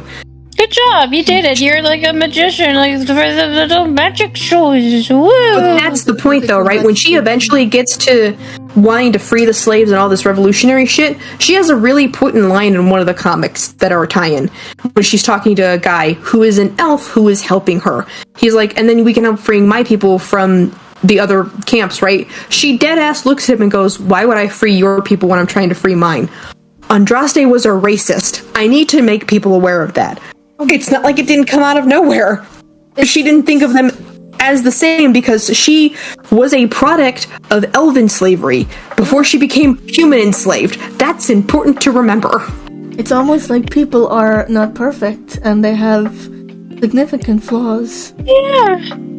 Yes. So it's the reason why the Chantry and their circles aren't perfect, because they're basing it off of a racist woman's interpretation of the world. But we don't have time to talk about all of that, unless Lily brings it up, in which case we'll talk about all of that. Speaking of which, let's go. Circle of Mages is a whole issue in Dragon Age lore, but it's an issue that happens in the margins, and it's one that Dragon Age keeps trying to make into a debatable situation in spite of the fact that it's not. The Templars' reasoning for imprisoning mages is that magic left unchecked can be corrupted by demons from the Fade, turning mages into abominations, which is why apostates, as they call them, can't be left unchecked. However, in the vast majority of cases in the series, all mages who end up becoming abominations are usually Circle mages who have done so out of desperation to escape the magic slavery death camp. That's not true. That's not true. I was gonna say, I'm gonna press X to doubt here.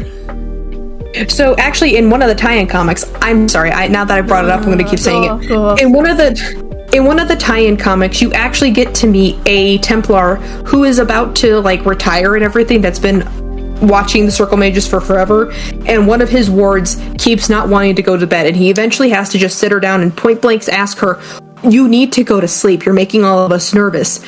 And she tells him to his face, when I go to bed I hear the monsters calling me and it's really hard to get a good night's sleep, because she's being accosted religiously and constantly by Fade monsters all the time because she's a really powerful mage. She doesn't want to go to bed because she doesn't know how to fight them. So in her mind, if I can stay awake long enough that I pass out hard, they can't get me. The Templars... Oh, hang on. I'm sorry to cut you off. I have a character in my Pokemon comic who, because of Legends Arceus and all that, she made a deal where if she goes to bed, she gets to go back in time to help Hisui. And so, because of how much shit she's gone through, she doesn't like to sleep. She doesn't. And she barely sleeps, and that's an arc she goes through, where it's like... Oh, so there's a reason why this is super fucked up. They don't like the fact that she's not listening to them. They drug her food, but it doesn't put her down deep enough. Guess what happens in the middle of the night? She turns into an abomination. She takes out 2 whole levels of people that were her friends because she turned into one of them, and by the time the Templars even get to her, she's not even human anymore, because whatever used to be up there is gone. Except when the mage that is retiring, the Templar that's retiring gets to her and he manages to kill her and she's kind of coming down for it, she looks at him and asks him, accusingly I might add, why did you make me go to sleep? Because she knew what was happening and they weren't listening to her. That's the point. The Circle Mages don't know how to not befall demons because nobody's ever taught them how to. Yeah, Tevinter Mages don't have this issue. Why? Because they're taught from a really young age how to control their magic. hold up. I just had a realization. How the fuck did I get the concept of elements becoming lost due to certain emotions from Dragon Age Origins? I don't know. So, like, okay, I have a concept where when an LM goes through something they cannot express through any kind of motion and language, they will transform into these primal urges. Like, one of my characters, he thought his friend killed his fiance, and he wanted to scream so loudly and let out such a cry that he couldn't do on his own. So his whole face, his whole head splits open to release it. And because no one in that world really knows how to bring them back, they kind of have to be locked away and studied. But they just need someone to take care of them and know and listen to them and help them go back to themselves. Like, they aren't going to be normal. And that character, after like he's able to recover, his head can still split open. Oh, that's cool. His head can still split open. Like, I animated him yawning where he's like, I gotta get out this one yawn. So he's like, like the big cat yawn? Like, stop yes, that. yes, but it just splits open. Sounds like a snake. Okay, also, the reason why I bring up the fact that the mages are victim to this is because when you play Dragon Age Inquisition, if you have Dorian with you when you're fighting the Nightmare Demon, which is a level in Inquisition, and you're walking around, Dorian tells you, it's like, you know, I kind of am getting tired of the Nightmare level. I would really love it if a Desire Demon would show up. I love messing with them. Indicating that the mages don't have the ability to not go here, but the Devinter mages are so used to being drawn in, they can fuck with the demons, and that's the reason why they don't really fall prey to them, is because they're taught from a very young age how to mess with them. Yeah. So when he's with you in the Nightmare section, he's bored because I could have just gone and taken a nap and been here. Why am I here in real life? This is boring. I love Dorian. Hazuruki, please don't hype me up like this. You make me sound like an expert in this field. Even in the second game, when the Rite of Annulment is called, the only mages who become abominations I are need the ones comfort character right now. I'm so angry. Do it. Trying to, not die, or the ones escaping the circle earlier in the game. You can play as a mage, and literally no demons can actually take hold of you unless you let them. You can even do the horrible taboo blood magic, and nothing bad happens. I wonder, could the vulnerability to demons... But, huh? What? No. Lily, no. don't you do fucking blood-related control manipulation with your OC? Dragon Age 2 stream. Okay, here's the thing, too, right? When you're playing Dragon Age 2, when Meryl is doing her blood magic as a hawk, if you go with her, the first time she does it, that demon almost does take her over, and you have to end up saving her, and there's a reason why, because even Dorian brings this up in Inquisition. The reason why blood magic is forbidden is not because you're going to become a super powerful godlike mage, it's because nobody actually knows the ramifications of giving a demon your blood, because blood is important. How much are you willing to sacrifice to control this thing? Because it's a two-way street. Because there's nothing stopping them from puppeteering you if they catch you slipping. That's why blood magic is forbidden. You can't promise to be on the ball 100% of the time. Yeah, but since when has Lily Orchard ever cared about, things like consent and boundaries and stuff like that? Like, she will not consent. Like, she doesn't listen when people are like, I don't want to hear about your fucking trauma stuff. And no one wants to know what your sex life is like. What sex life? I know, right? I'm sorry, that was mean. Business. No, it's true. Possibly be because the demons are offering them the power also, to... blood magic always leaves a mark. It's not obvious apparent in gameplay, but especially places that have suffered a lot of blood magic, the world gets fucking weird. Woo! Escape the death camp? When you actually get there, you can't Also, it's not a fucking death camp, Lily. Shut the fuck up. express The any mages kind aren't of... killed there, they're just held there. Yeah. At most, it's just a prison. outrage about this, even though I'm an elf, someone who is already treated like shit by the Chantry, and here it's just begrudging support. At no point are you allowed to call this what it is: genocide. The most you get to do.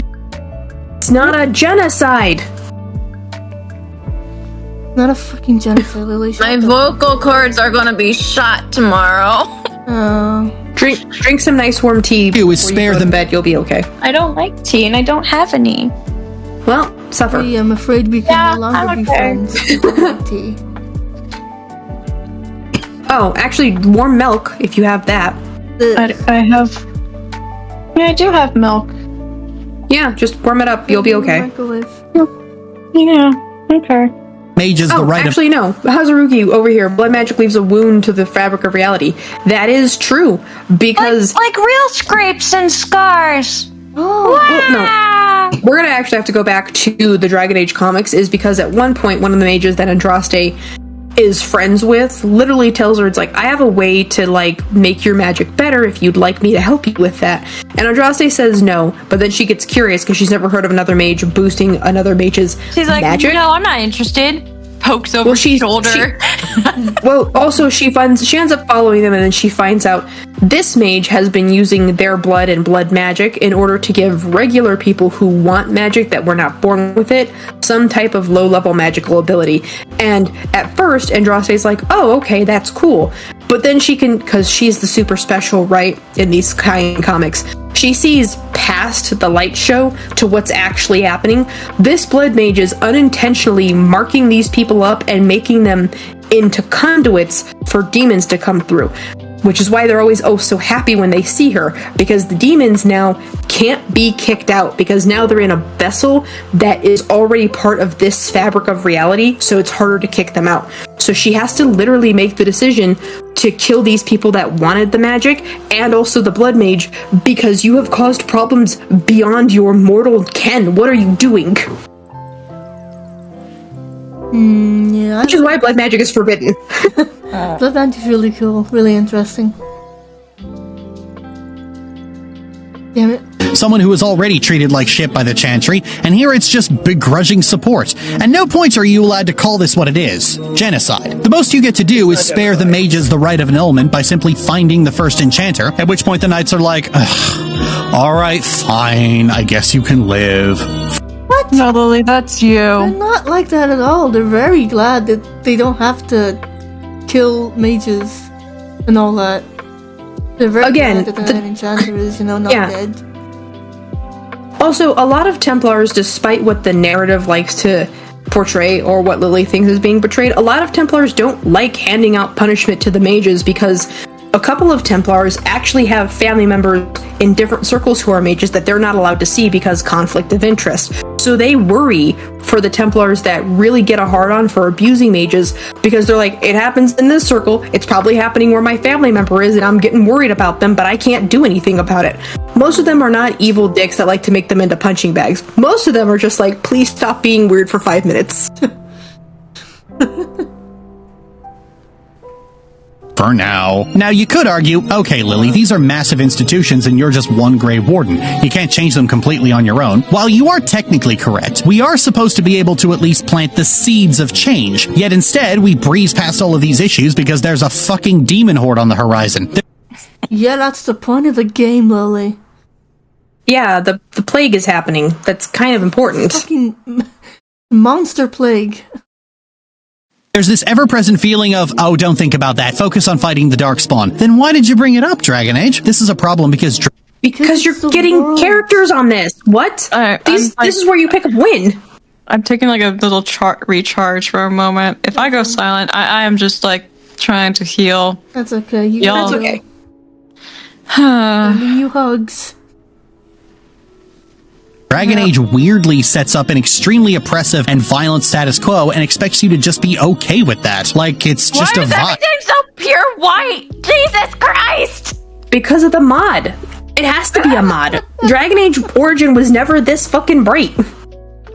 But good storytelling almost never sides with the authoritarian, because independence and the sense to question authority are traditionally Some heroic stories do have you side with the authoritarian in certain narratives because it's trying to make a point and making you, the reader, have to follow the dupe that's going along with all of this. That way you, the reader, can go, this is fucked up, fam. What are you doing?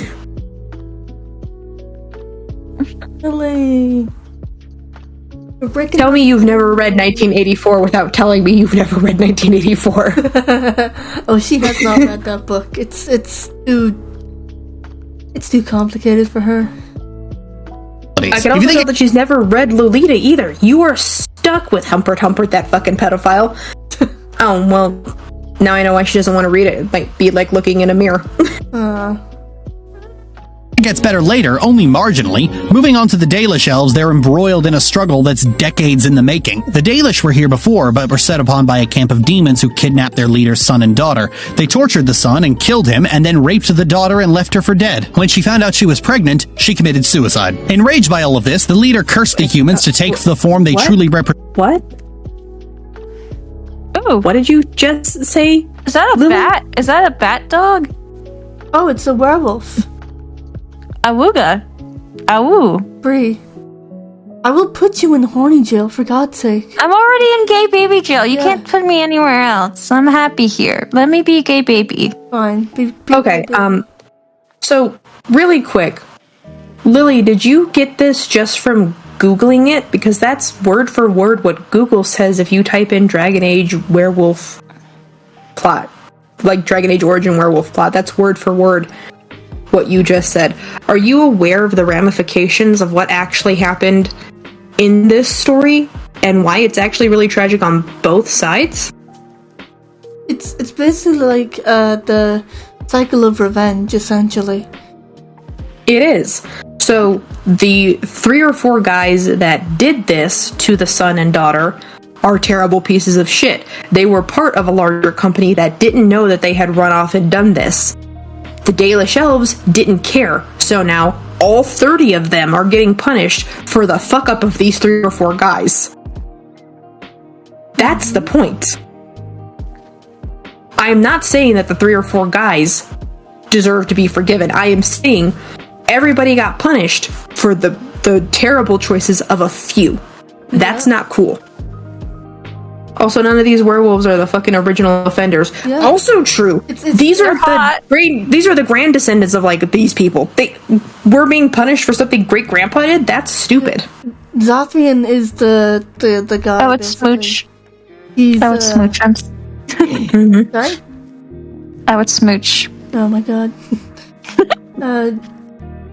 So Zothrian is basically like kind of like Demona from Gargoyles, where he suffers this great tragedy and he has like all the right to be angry and want revenge, but he is taking it out on the descendants of like on people who aren't even the ones who committed the act, just because they share the same species or race in this case. Right, it basically begs the question, it's like, how many people are going to have to suffer for one person's mistake until you're happy with the end result?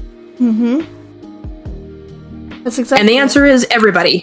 Yeah. because the person you want revenge on doesn't exist anymore. So this piss poor copy has to do, and it won't ever make you happy. There it is. Yeah. I want to see how badly Lily fucks up the werewolf plot. Present beasts. Mindless, violent, feral beasts. And when you get there, the werewolves are attacking the Dalish in retaliation, and their leader sends you to kill Witherfang so he can cure his people who have contracted lycanthropy. After a long Shut the fuck up about the dogs! Leave them alone! Yeah, didn't you fuck the dog? Their baby! You meet Witherfang, who wants you to convince the elven leader to break the curse, because the people who did this crime are long dead. Must the descendants suffer the sins of their fathers? I need to point this out. This is the best Origins has to offer in terms of weighing a conflict. Yeah, we tortured and raped some children, but that was like... They're not the ones who did it. The ones also, they weren't children. The son and daughter, respectively, were in their 20s. So... They weren't kids. Yeah, the werewolves who did this are fucking dead. These are like the children's children of those guys, essentially. That's how far along they are. They're not the ones who originally did this, Lily. You have some Really fucked up cool. moral compass, Jesus Christ. A while ago. This is treated like an isolated problem, an act of individual violence. Yet the perpetrators of that violence lived in a system that encouraged them to behave this way. No, they didn't. These were just random people that decided to get their jollies off in the worst way possible. Yeah, what the fuck kind of... What is she fucking talking about? What kind of city or society in Ferelden allows that? Were they elves, the ones that did this, or am I hallucinating? The elves are the ones that wanted the retribution for the guys that did, the 4 or 5 guys that did this, and it was a demon that they made a deal with. Oh, yeah. Which is why this is such a prevalent curse, because the Dalish just didn't know how to do that. And according to Hazuki, this demon turns good later on in the narrative of Dragon Age, proving that demon's nature can change. But also, because I have a friend who finished playing Veilguard, you find out demons and spirits are the exact same thing. It's just which part of this version of them are you getting? Because, like, pride can be a good thing and a bad thing, right? Like, I am proud of the work I've done, but you're not so prideful that everything I've done is perfect, there's no flaws, right? There's 2 different ways to view it.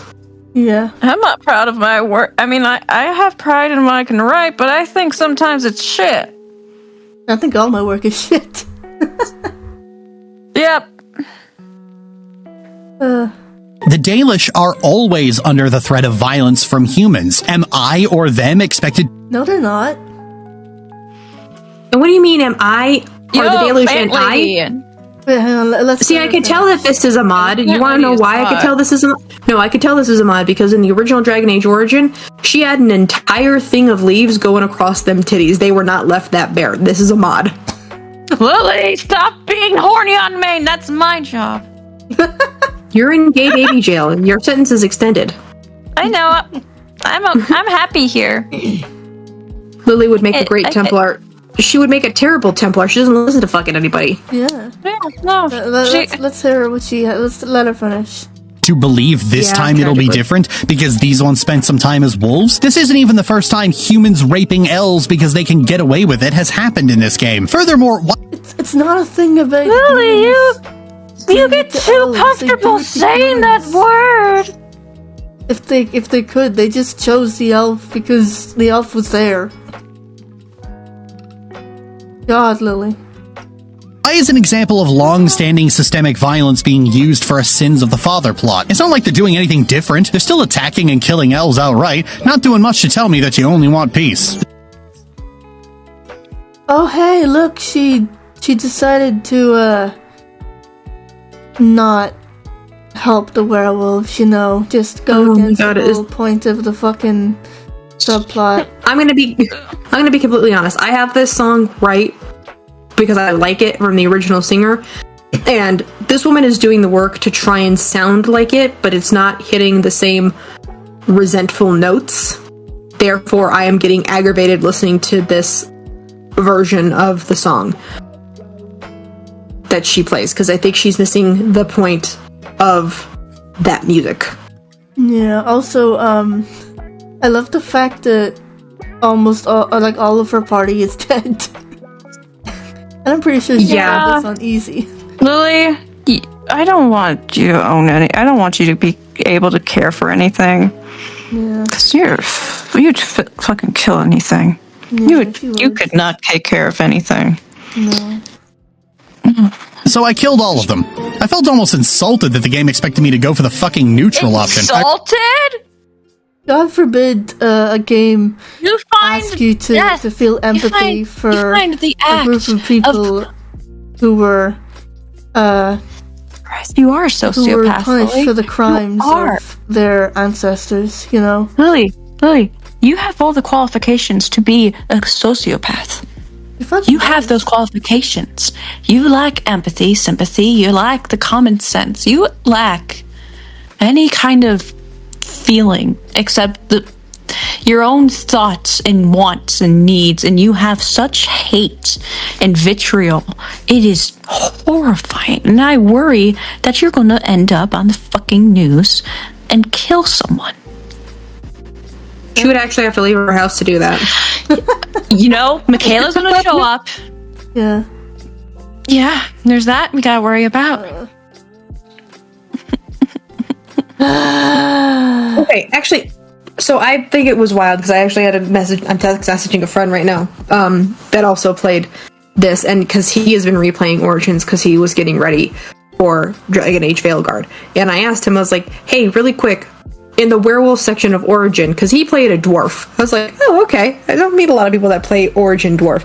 I asked him, "What did you do for the werewolves?" And he was like, "Dude, I was pissed listening to the story, and I thought it was them." And then they explained, "Our ancestors did it, and we don't understand why we're still being punished." And he goes, "I had to sit there for a couple minutes and seriously consider if they were going to change their minds about how they acted." And I actually had to pick all of the right, like, option choices in order to get them to just outright say it. It's like, we don't even want to be in this forest anymore. We would love to fucking leave. Let the elves have it. We want to go home.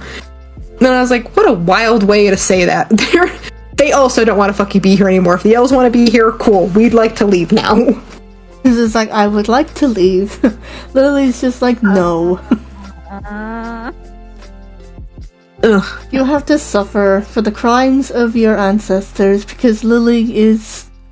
She would be so good in medieval times. Oh, she would make a great executioner. Yeah. Also, I'm really proud of us. We're almost halfway through this video, and it's only been 3 hours. We're making great time. I know, amazing. Yeah. I think Bree's on the edge of mental collapse. But other than that, I'm doing fine. Ironically, Origin's problem is that it does its world building too well. The city wait, what? Sorry? Tally-ho, forthwith, what? Oh, sorry, it's British. I immediately whiten any British noises. Origin puts you in the mindset The of somebody Irish who is... in you. Yes, No, the we don't do that Irish here. It's just the trombone. Or it's just the trombone from Peanuts anytime a British person speaks. Why does the outfits look the same with the model? Why do they look so bad? What is the clipping on that model? It's so shit. Oh, God. Also, again, look at the boobies on all of these things. Like, I'm sorry, Dragon Age Origin did not have titties this nice. I'm gonna die on this hill. Mass Effect. Mass Effect. I mean, just been empowered to take out their anger on their oppressor, and that at all stages expects me not to do that. And I got way too into the headspace of Callie herself to the point that outside of Morrigan, I was utterly disinterested in the troubles of my mostly human companions. Okay, but this is actually Let's let her continue. See what she has to say about Alistair, and then we riot. No, I'm not listening to your fucking problems, Alistair. You exist to get stabbed in my place. Talk about the Chantry one more time, original character do not steal. Shut the actual fuck up, Lily. Shut the actual mother of God fuck up about Imoen. I will come to your house and I will piss on a printed out, just like one of those giant wallpapers. Don't, she might like that. And I will force feed it to I would you. also like to point this out. Lily, why are all of your companions only mostly human? Did you only pick up the human companions? Why are you being racist, Lily? Right, it's like there's Sten, there's Zevran. Shale, Zevran. Shale. Well, to be fair, Shale was DLC, so you mightn't have gotten the Ultimate Edition. I'll let you find Shale. The dwarf guy, Ogren, the dwarf, right? Like, that's somebody. Your companions being all people tell me you only picked the ones you personally aesthetically liked. That's it. I do want to hear what she says about Alistair, though. I want to see what she says about Best Boy. Yeah. Of Callie herself to the point that outside of Morrigan, I was utterly disinterested in the troubles of my mostly human companions. No, I'm not listening to your fucking problems, Alistair. You exist to get stabbed in my place. Talk about... How dare you treat best boy Alistair so cruelly. He is not just a tank, he is your best and closest companion.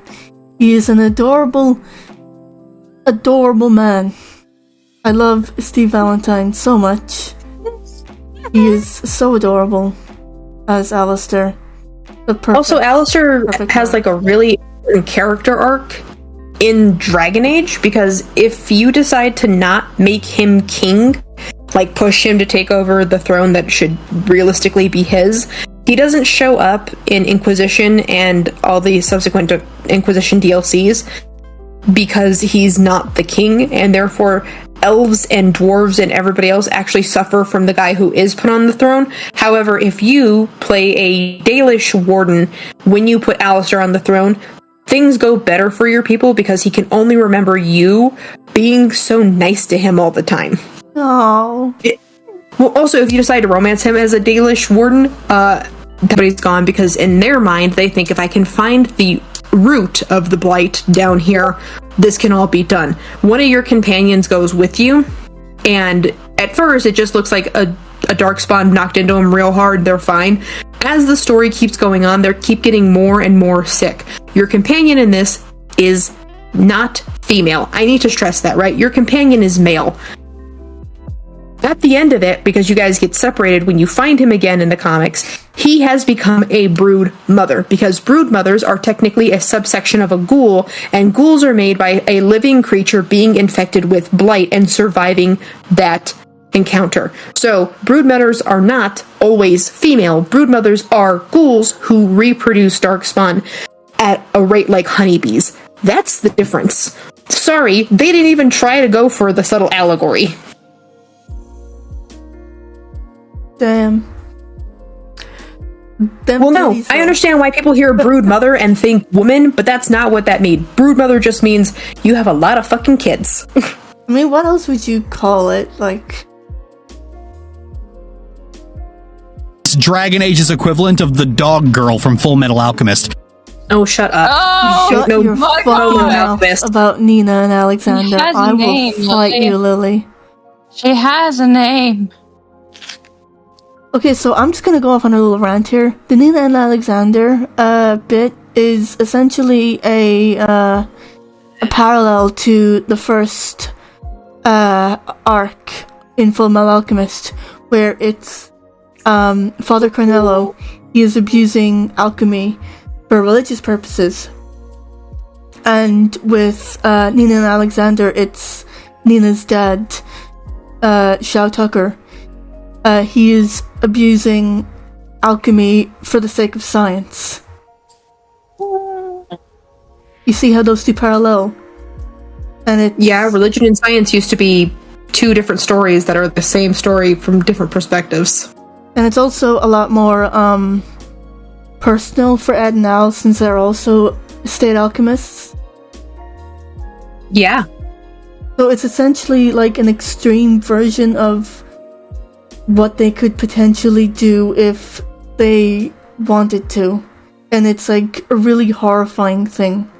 Also because it happens to an innocent girl and a dog by the girl's father. Yeah, it's also the fact that Shao Tucker admits at one point, I think in the manga, I've never read the manga, shout out to my friend Rudy for telling me this, Shao Tucker looks at Ed when he's explaining how he wants to create talking homunculi, and he goes, my wife used to be a really big talker, she would talk all the time, so I figured she'd make a really good base for a human homunculus, indicating Shao Tucker killed his wife to do this, and Nina was just the next on the chopping block. And it also brings it up the themes of the not Ishval. Fucking what's the city that Fullmetal Alchemist takes place in? Like that country, whatever its name is, that government. Like the state alchemists have to continue their research, or they lose their funding, and that's the only way that they're able to keep being able to practice alchemy legally, is if they keep their funding. And so Shaw Tucker was, after the failure of his first chimera, he was in danger of losing his funding. And you think he would be more worried about being able to provide for Nina, but no, it's purely for selfish reasons. Because he just turns his daughter and his dog into that because he didn't want to lose his reputation. Oh, babe! Oh, buddy, you already did when you killed your daughter! Oh yeah, but that's the problem. He I think he knows on a subconscious level.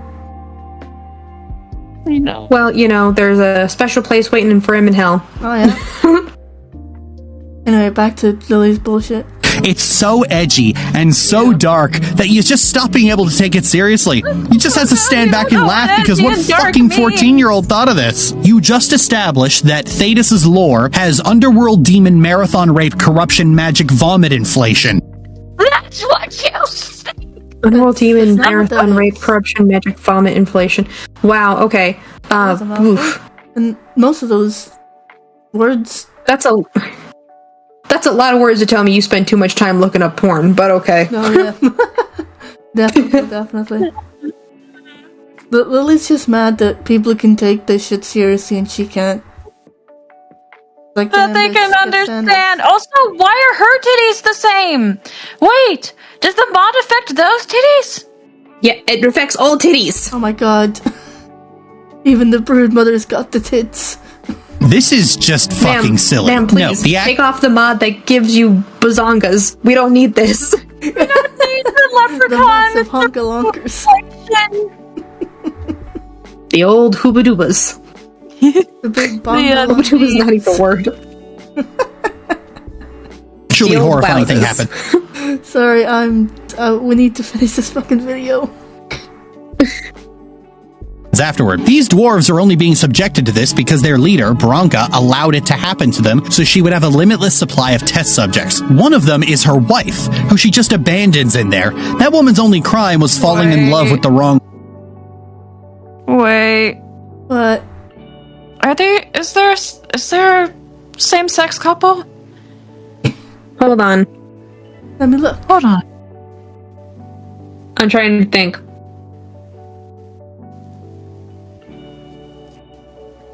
Oh my god, go away. Bronca. That's I couldn't understand her.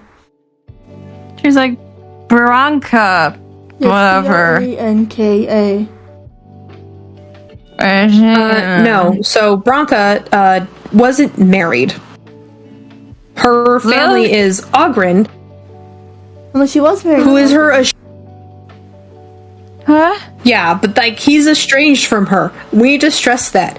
She didn't lose her wife. She's estranged from her husband, which is how you even get fucking in Dragon Age Origin. Was she Bronco cracked her insinuating- cap. Hold on. So go back a few seconds. Yeah. So that's the man, right? Him? Bronca's a girl. Okay. So That's Bronca. Bronca, right? And then Yes. okay, The woman that she's talking about is not her wife. She is her lover, which is different. Okay, Lily. Shut the fuck up and stop putting your headcanon into actual canon. Well, no, because that's the whole reason why you even can get Ogren as a companion in Dragon Age Origin is because he comes with you and your party to go find his estranged wife. Because even though they were married because of political reasons, he still cared for her. Not like he was in love with her, but like he cared for her, and she had been going crazy for a while. So that's why he wanted to go find her. He wanted And then to you make come sure to she find was all this shit. okay.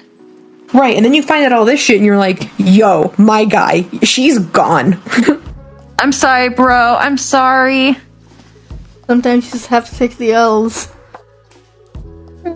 No, wrong. she's sitting there trying to explain to you, like, okay, the red lyrium you find in Inquisition, here it is. Here's how it starts. She's not into short people. Jesus Christ, Luna. Mushroom hats to Hero Forge. Oh my god. It is a skill issue. Dwarves are awesome. Mushroom hats. We're nearly done, lads. We're nearly there. Allowed it to happen to them, so she would have a limitless supply of test subjects. One of them is her wife, who she just abandons in there. That woman's only crime was falling in love with the wrong person. You go there looking for Bronca to settle a royalty dispute, but when you get there, she's just vile. And the conclusion we draw from all of this is that she went mad with ambition. This isn't good.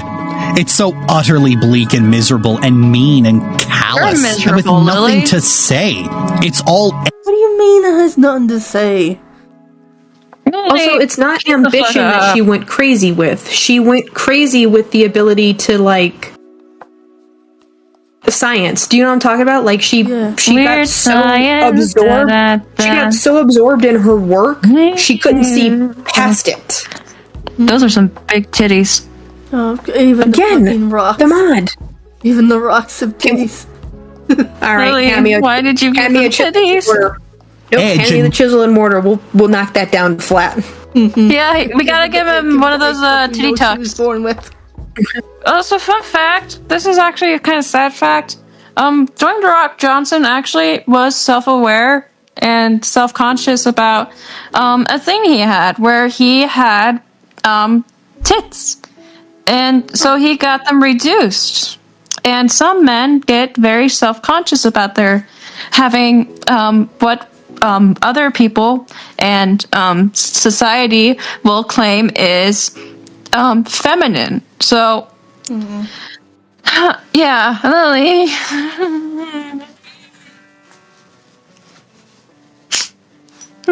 Lily's not a feminist, is basically what we're getting at here. Yeah. no She's point. a hentai him joshi. He's having Joshi. Got it in. Yeah, I was like, oh, now's a great time to put it in. Omae shinderu. Nani? Wait, I found this out too. This will be my last little tangent, then we keep going. Omae wa shinderu does mean, but you're already dead. But if you go to certain different parts of Japan, one of them, specifically in the Kanto, it's like it's funny. The Kanto, if you say that to somebody, it doesn't translate to, but you're already dead. It translates to, I just came from your funeral. Which is even funnier, right? It's like, damn, dude, you're like even your own funeral. You've been dead a while. That's amazing. That's actually fucking metal as fuck. I love that. We love it. It is utterly without thought or consideration or wisdom to offer. It's the RPG equivalent of the fucking Dominion War, piling on the bodies and gore and misery without any thought toward what any of it is supposed to mean. Out of every main quest in the game, Orzammar is just completely and utterly unpleasant. It's a long, tedious, What? grueling I slog, hate and the these. closer you get to the end... Wait, there's a mod for the dresses. The women are in dresses. Yeah. Why are they stuck in dresses, Lily? Why'd you put Yeah. them in all dresses? Yeah, the dwarves are the only ones that you meet where the women and the men are dressed basically like minors. Everybody's wearing pants. That's a bit sexist of you, Lily. The women in dresses. Don't The get more me and more- wrong. I don't like dresses, but I don't like having a lot of air downstairs. I know why I don't wear dresses, Fair. but like, don't put every woman in a dress. That's rude. Lily said gender role for everyone. Yeah. Jesus Christ. Or I just want to pack up and leave. This video almost died here because before recording for this video, I played this game to completion exactly once, and the thought of doing Orzammar again filled me with dread. At least in the opening, I can kill some fucking Shem. At least in the Dalish quest, I can kill some more Shem. Let's keep This is Oh, 2 boy. hours of mind-numbing dark Let her pop. spawn fights to find a character that is so over-the-top evil that she just makes me feel numb. Like the high fantasy equivalent of this bitch. People... What? You say you're a big pillar of the fucking all this community shit. You have in this one video shown that you are anti-Semitic, racist, sexist, xenophobic, all of these worst traits. Holy shit! Holy Predatory. shit! How? are you like this? We got 6 minutes. We can do this. Yeah, I'm too stupid to know if that was the normal Lele sprite or if it's the disgusting one that she had Michaela make of Courtney. No, it's the regular that was one. From the main but also, game. That was Lele. yeah. Thank God, I was Lele. scared for a second. I'll often defend Also, this it's by really saying telling that Lily only ever uses the Lele to try and make a point of like the incest game, and it's like it's really not. The game actually goes out of its way to dissuade you from that, and it gives a big warning. See? She only focuses on a certain thing because it has her favorite thing in it. Game of Thrones? Incest. She focuses on the incest. Andy and Lele, she focuses on the incest. Baldur's Gate 2, she modded in incest. Dragon Age, she modded incest. Lily's into incest is basically what we're saying. this is dark Yeah. fantasy, but it's really not. Dark fantasy is a term that means fantasy, horror, and dragon. No, it's not. No, it's fucking Actually, not. fantasy horror is its own entirely separate genre than dark fantasy. Dark fantasy just means the kid hope version I'm of not fantasy too loud is in my Narnia. Dark fantasy is like Oh God, I don't want to get noise complaints. Game of Thrones. Oh, Exactly, like dark fantasy, like there is some overlap with horror fantasy and dark fantasy, but they're two separate, distinct genres. Right. It's like fantasy. Okay, genres in general can be mixed and matched. Yeah. It's just what you're specifically talking about, Lily, isn't dark fantasy. It's horror fantasy, which isn't what it is. It's a fantasy world that has real life implications of the socio-political issues that have been going on for generations before your warden is even born and has to suffer through the story that you're playing. That's what this is about. Yeah, I it's a very swear I'm gonna have an fantasy. aneurysm. That's scary. Lily's gonna give me a fucking brain aneurysm.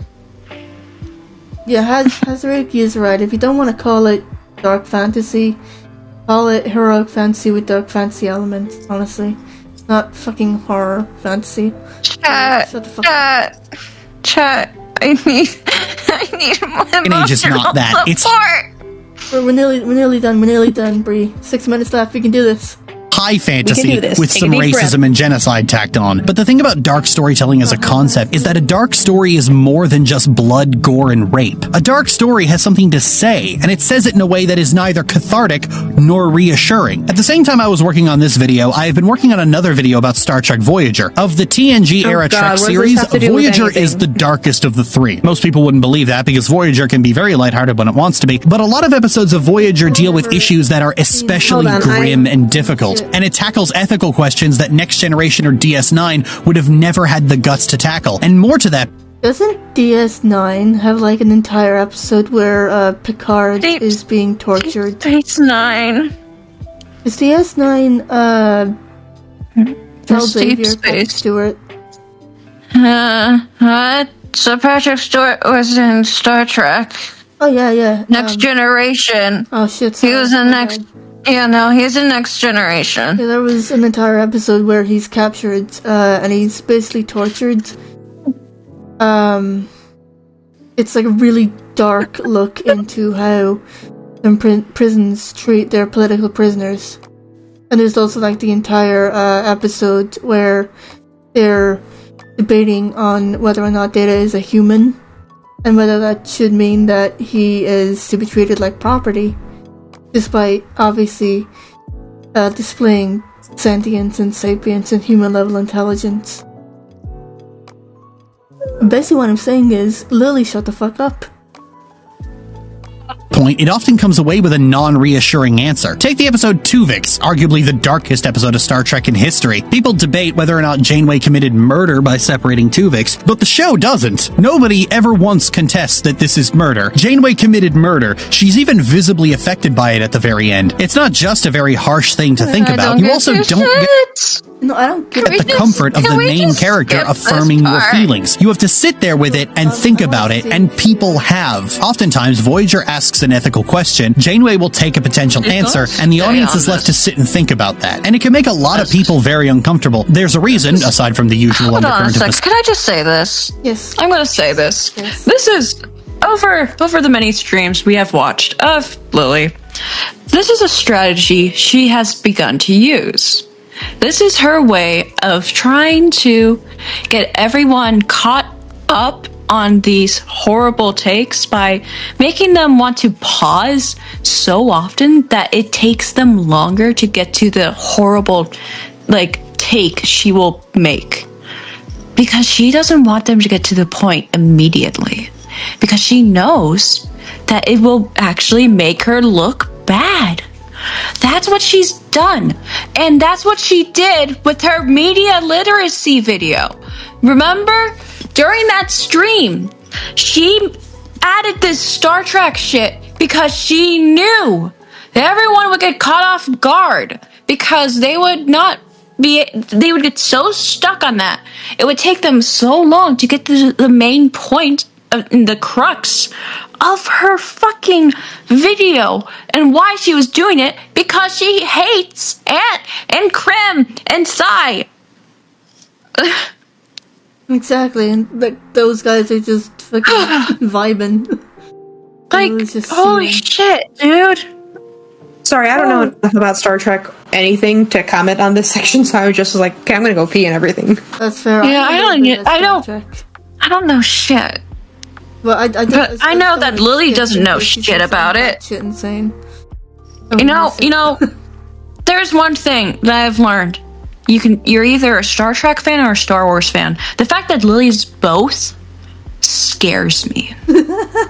Listen, I only like Star Wars. This is not natural. This is not human. I only like Star Wars for the robots, is all I'm gonna say. I can't like Dodgeny. it because That Janeway is such a contentious character. Her priorities as a character often I like don't Star line Trek up for with the the fan priorities fiction. of a centrist, center-left viewer. yeah, they gave This us is what Mary Sue. Actually, I read it for the Jim Kirk Spock fan fiction. I'm for Same. Joshi. I know. Same. It's cute. Also, the comics do have a gay relationship, Oh, wasn't Riker meant to be gay, or at least bisexual? and it's with a fish man. Nice. Oh, it's hot. I like dark it. themes looks like. Dark themes I are feel like not. we should just skip this section because it has. Oh, it's Oh, back. never mind. We're back to Dragon Age. Never mind. We're so We suffered through it.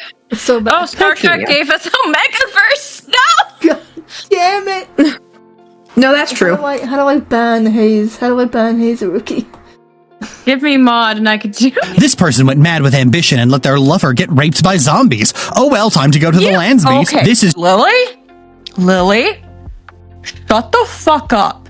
She just said you let them get raped. You let them rape you. That is what a rapist would say. Well, because she is. Yeah, Lily, you just admitted that you did those things. Oh, they let it happen. Lily.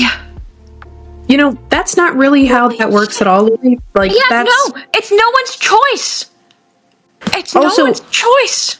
also a lot of the people that have to suffer through it, whatever memories they do have of the event, they only can really tell you they weren't trying to get much of anything. Even people who were trying to get something. You know, hang on. Right. There's a gallery. There's a gallery, right? Of rape victims and the outfits they were wearing. Yes. Most of them were fully clothed.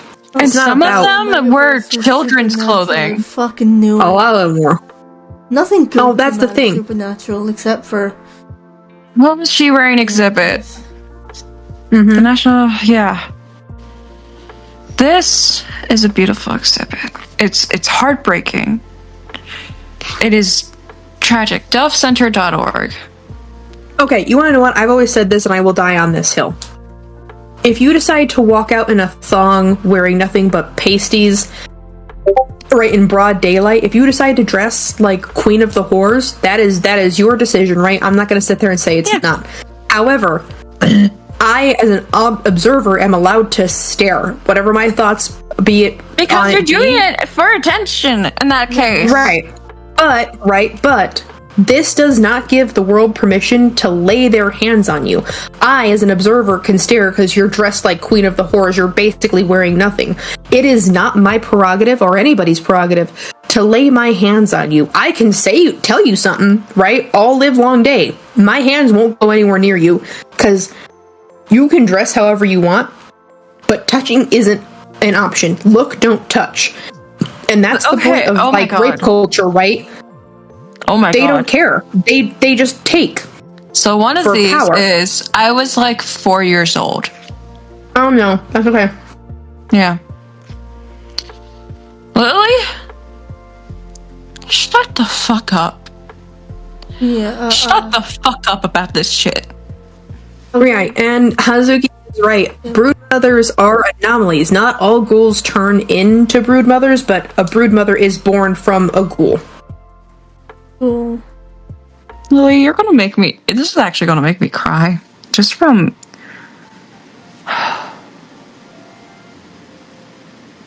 I need a breather. I need a breather. Sure thing. I'm sending you hugs.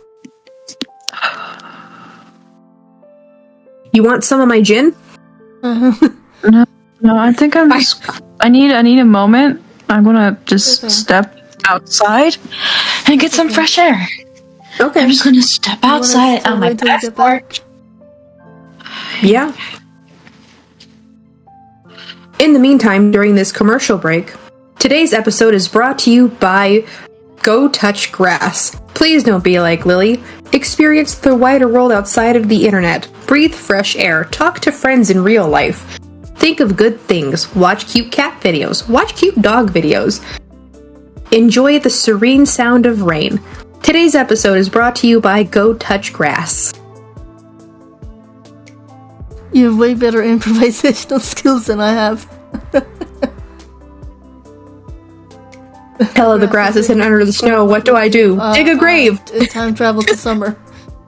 No, dig a grave! Touching dirt also is qualified for this. Not sponsored by Omegaverse, I'm going to ban you.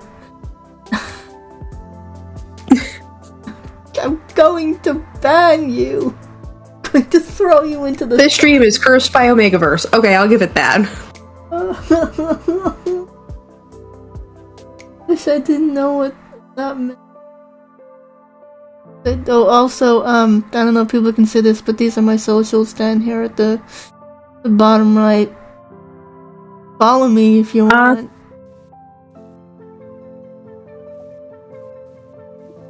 I literally took this template from Canva, and that was there, and I didn't know what else to put there, so I just decided to keep it there. So that's what this. Oh, actually, it's actually really good that you did that. I should redo mine if my OBS will actually play with me. I hope it will. Anyway, take my bones to the necropolis so I can bully people as a skeleton. I can't do art stuff. I need a... Okay, I'm back. Hi, guys. I'm back. Hi. I'm back. Hi. I'm gonna play Pokemon while watching.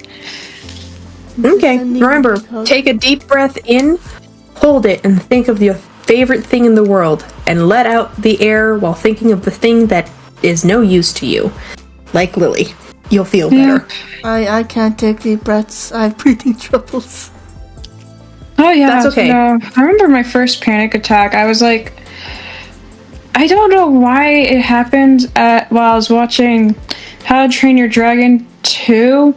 I remember seeing it in theaters. I remember talking to my mom, like, hey, I'm having trouble taking deep breaths. And they're like, oh shit, let's go to the hospital, which was right near the movie theater. And it had been a panic attack. Yeah, and that was when I was in high school. It's okay. We're not going to judge you for needing to take a minute for your mental health. Speaking of, everybody in the chat, everybody that's listening that's not in the chat, let us know. We'll give you some space. Okay. Everybody in chat, everybody listening that's not in chat, let's all take a moment to take a... to make a deep breath and also drink some water. 5, 6, It's 7, good to take little mini health breaks. Hydration. Big stretch. We're nearly there, lads. 5 more minutes of this bullshit. I'm so glad you've joined me for this hell ride. It's just edgy for the sake of edgy. I don't blame anyone who, when Dragon Age came out, thought it was a dark and mature fantasy game that could be held above all the others. You were a teenager. You probably thought the same thing about Postal 2. Ironically, the darkest thing in the Do not compare Dragon Age. Postal 2. Postal 2 is a fucking masterpiece. And so is Dragon Age, but they are very different games. Yeah. I fucking love Postal 2. It's like GTA, kind of, where you just... Don't talk about... Okay, hold on. Sorry. Do not compare GTA. There's actually... So you could just do story mode or free mode. Like, free mode is where you play as yourself. Story mode, you either play as Trevor or... What the fuck were the other names? It's been a while. But you can play as 3 other characters. There's Trevor and... Yeah. No. It's interesting. But it takes place in... You go to many places. San Andreas or GTA 5. There's Los Angeles, I believe. And, yeah. They like a lot of different stuff. And you work in heists and... There's a motherfucker who got in trouble for leaking the game, the GTA 6, which has been taking years to be made. They ruined it. An asshole. Anyway, Lily, don't compare Postal 2 to Dragon Age, or I will come kick your shit in. Origins isn't any of the performatively edgy shit. It's actually the Urn of Sacred Ashes. The urn is the final resting place for Andraste, the champion and lover of the Maker, the human's fictitious god. Andraste's life is bleak. Ultimately, she spent much of her life as a slave to the Tevinter, a comically evil nation that would have put the Krenim Imperium to shame. What's with the Star Trek references today? She later fought against the Tevinter, actively fighting against slavery in Thedas, and she was ultimately captured and burned at the stake. The religion that formed around her now has absurd amounts... Hi. Lily, you're the one making the references. Only you yourself. Only you. I swear to God. Also, it is not confirmed whether or not Andraste was the bride or not of the Maker, because according to the comic books, she literally just gets chosen by a light that people interpret as holy. That's actually not what happens. The light itself is a spell that offshot from somebody else that just happened to hit something that reflected onto her. And that's why she was considered holy, is because of a bunch of bullshit that realistically wasn't even happening. She was just a mouthy broad that had, like, an idea of revolution. She's not actually religious. Well, she's not actually been coined as a religious wife except by other people. She never said that. Joan of Arc? Kinda, not really. But, like, Andraste. Tevinter isn't all evil. Azariki is right. The Shadow Dragons and Dorian, my boy. Like, okay, I hate people like Lily who push. This is also what politicians do. This is what the right does. By pushing this idea that there's only good and evil. No, motherfucker. There's a gray. It's all gray. Well, see, Lily doesn't believe in gray. Of light and dark gray. It's all a spectrum. Lily, stop whipping your fucking right-wing dick out. That's transphobic. It's a power, and yet it is complacent. That's not transphobic. Yeah. That's a statement of fact. Yeah, and she is a dick. She's the biggest dick of all. I'm saying what you would say if you said. I know. I hope she was. Or like one of her Psycho fans would do. Her little cultist would do. Yeah. Yeah. Oh, hi, Meow. Have you come back in to say hello? Hi, Meow Meow. Hi, Meow Meow. We're nearly done, lads. People say hello. 4 minutes. Meow Meow. Meow meow. Minutes, we're almost there. The home stretch. We can do it, and then we can explode. Yes. in the slavery and genocide of Thetis. In the case of mages, they aren't just complacent, they are complicit. And Andraste is held up as this... No, they're not. Shut the fuck up, Lily. Let's keep going. mythical figure... What words did she use? Sorry? They're not only complacent, they are complicit. Like, they're asking for it. Complacent. Definition. Oh my god, I need my glasses. Hang on. Complacent. Showing smug or uncritical satisfaction with oneself or one's achievements. Oh, that sounds familiar. So, quiet. and what was the other word? Complacent. Complicit, sorry. Complicit? Right. Incomplicit? Complicit. I wasn't consumed, I'm just tired.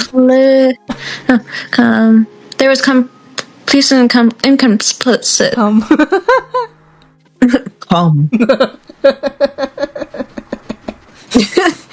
Incomplicit. Involved with others in an illegal activity. Complacent, not words. incomplicit. Those are not the same thing, Lily. Lily doesn't know. Those are not the same thing, and those do not comply. Lily. Fuck you. She's not silly. Fuck that. She's dumb. She doesn't get to be called silly. Dumb bitch syndrome. That's the only disability she's a lorch. she has. She's a lorch.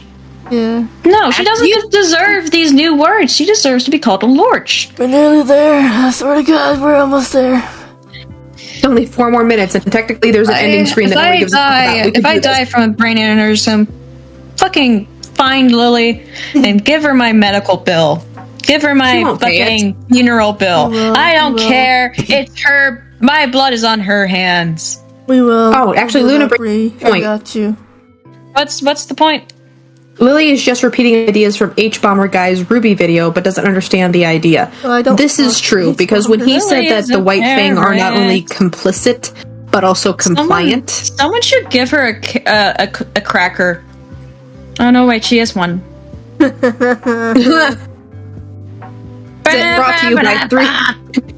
to you by three other white people. I'm Liliana. Best girl. Also, you can tell this is a mod because Liliana's makeup was never this good in the original. Yeah. By an organization that spits on everything she ever believed. You, the player, find her urn to take a pinch of the ashes to help cure an Arl who you need to fight the Blight. You're assisted by a chantry monk, and after confirming the urn does indeed exist, Shut the fuck up!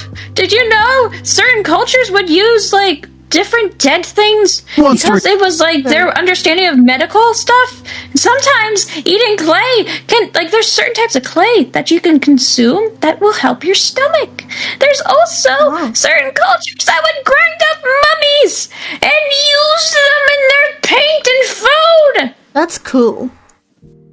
Yeah, and the British did this too. All the fucking mummies they found in Egypt. That's why you can't find all of them. Because the fucking British ate them. The British ate them. No, I'm serious. I'm serious. You think I'm joking, but I'm actually serious. I know. I know. It's the way you said it that's funny. Mummies! It's the way you said it. The British ate them. We're like, okay. And then my voice went higher. Every time I get, like, angrier, my voice will go up an octave. Sorry. It's cute. It's funny. Oh. Also, Ash is like carbon, and activated carbon helps poison. I'm having flashbacks to Larry. Ah! Also, Hazuki is correct. Ash, activated carbon is good for poisons. It's the reason why, if you ever think that you have been poisoned, eating a thing of charcoal will actually help you. Oh, we don't have charcoal. No, I don't make the rules. I'm sorry. Or food poisoning at sea, activated charcoal will help you, and then you can blow up venom. You can throw up venom. I want that on a T-shirt. What? Activated charcoal. Put that on a T-shirt and give it to me for Christmas. Oof. Meow, that was a really stinky fart. Get out of here. That was gross.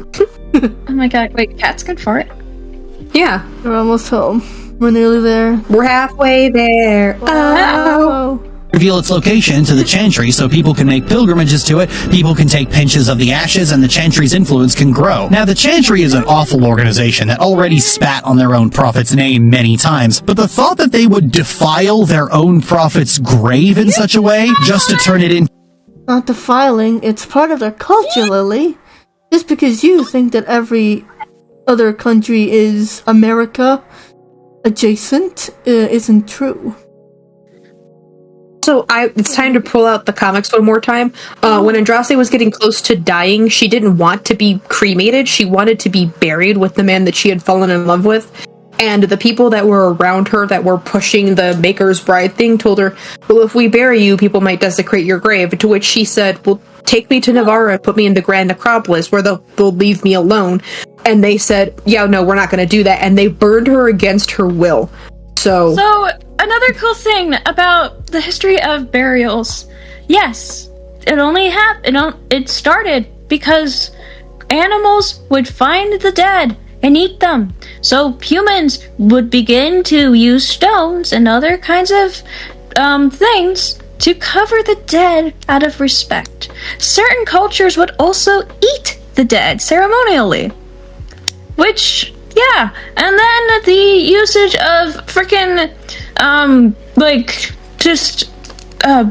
graves and stuff, and like little mausoleums or even caves, was used as a way to protect them further and not like just be reminded that they're gone and stuff. Yeah. Like, these kinds of traditions are honorable, and going against them is fucking awful. Yeah, but Lily, shut the fuck up. Like, you know what this kind of shit is. Yeah, but she doesn't care. That's the problem. To an altar. My parents were morticians before they passed away. They one time had a very, very traditionally Jewish family, and Jewish people have very specific rites for when they die. So my parents actually had to expedite doing all of it, because in Jewish culture, I am not Jewish. I just want to say that right now. My family's not. I'm not. This is just what I remember. I'm they an had to honorary expedite Jewish. it. I just want to make it clear so that way nobody thinks, right, I'm speaking on behalf of Jewish people. This is just what I remember. Yeah. Jewish people have the tradition of you have to be buried in the ground by day 3 or something religious reason, right? Yeah. So they had to the history of it. Right. So they had to expedite it, not because they gave too much of a shit about the religion, but because it was the religion. They didn't understand it. They just understood this is important here. Yeah. It's important to the history, the heritage, and the culture because... For other people, Okay, Lily doesn't understand. Gobbo lesson time. I'm sorry, Lily, but fuck you. I'm gonna actually give a history lesson. Okay, so I learned this from my my trainer, who's Jewish. He doesn't support what's going on in Israel, just to make that clear. Like, no one should be trying to kill each other. Like, what the fuck? So, the reason why... So, the importance of the land of Israel was many years back in the ancient Roman Empire, the Romans basically kicked all the Jews out and basically exiled them from their land. They named the land Palestine as a way to kind of like shame them, which was a name, I believe it was like a reference to a certain mythology. So for many years, millennia, the Jewish people had nowhere to go. So they would go through Europe and then the Iberian Peninsula, where some of them made homes. And then others, Christopher Columbus was trying to escape being killed too. Like, a lot of pirates were also Jewish. Like, many of them had to find their home. And eventually they were able to go back. And that's like the geopolitical kind of historic reasons why there's that thing going on. But also Hamas being a bitch. And then, like, another thing that's really interesting to learn about Jewish culture, like history and like the practices, is how they go about honoring the dead. you mourn for a year. You cover the mirrors. Let yourself mourn for a year. And afterwards, whenever they come up in conversation, don't let their memories be a burden. Do not let the sadness overwhelm you. Do not wish for what could be. Remember them through the times you shared that made you happy. Remember all the times that truly reflected them as a person. Because as you keep their memories alive, they stay with us. They are around longer with us in spirit. And it gets easier to hold that sorrow and hold what could have been.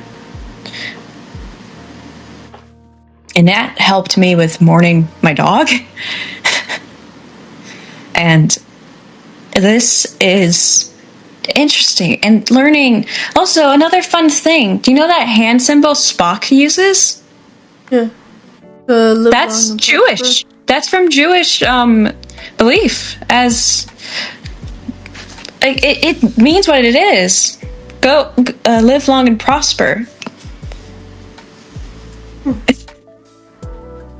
Super cool though. Like they incorporated that. Uh-huh. And a lot of the people on the show were of different cultures and ethnicities and backgrounds, which was really just overall enlightening and opened so many doors to what we have now in the range of actors and actresses and and just what we allow to be done today. Yeah. That's really good. William Shatner is Jewish, so it's one of those. Yeah. Oh. I'm sure that the second that And Leonard Nimoy. Yeah, it's like I'm pretty sure the second that hand symbol came up, he looked at him like, "Do you know?" Yeah. Do you know? Mm-hmm. Do you know the way? No, they just told me to make the symbol. Live long and prosper. No, he did it on his own. He just incorporated it. And like it's a beautiful thing. And I also, sorry, I'm getting on this tangent because there was too much anti-Semitism in this Lily video, and I would like to just clarify some cool things from Jewish lore and history and practices that I've learned that are really, cool. And I brought this point up because I only recently learned about it. Like with Pokemon Gen 5, the game that's based in New York City, also with the name in its Japanese name literally meaning from afar there is one, which is a reference to if you're going to a different country for the first time, you only think there's going to be one type of person.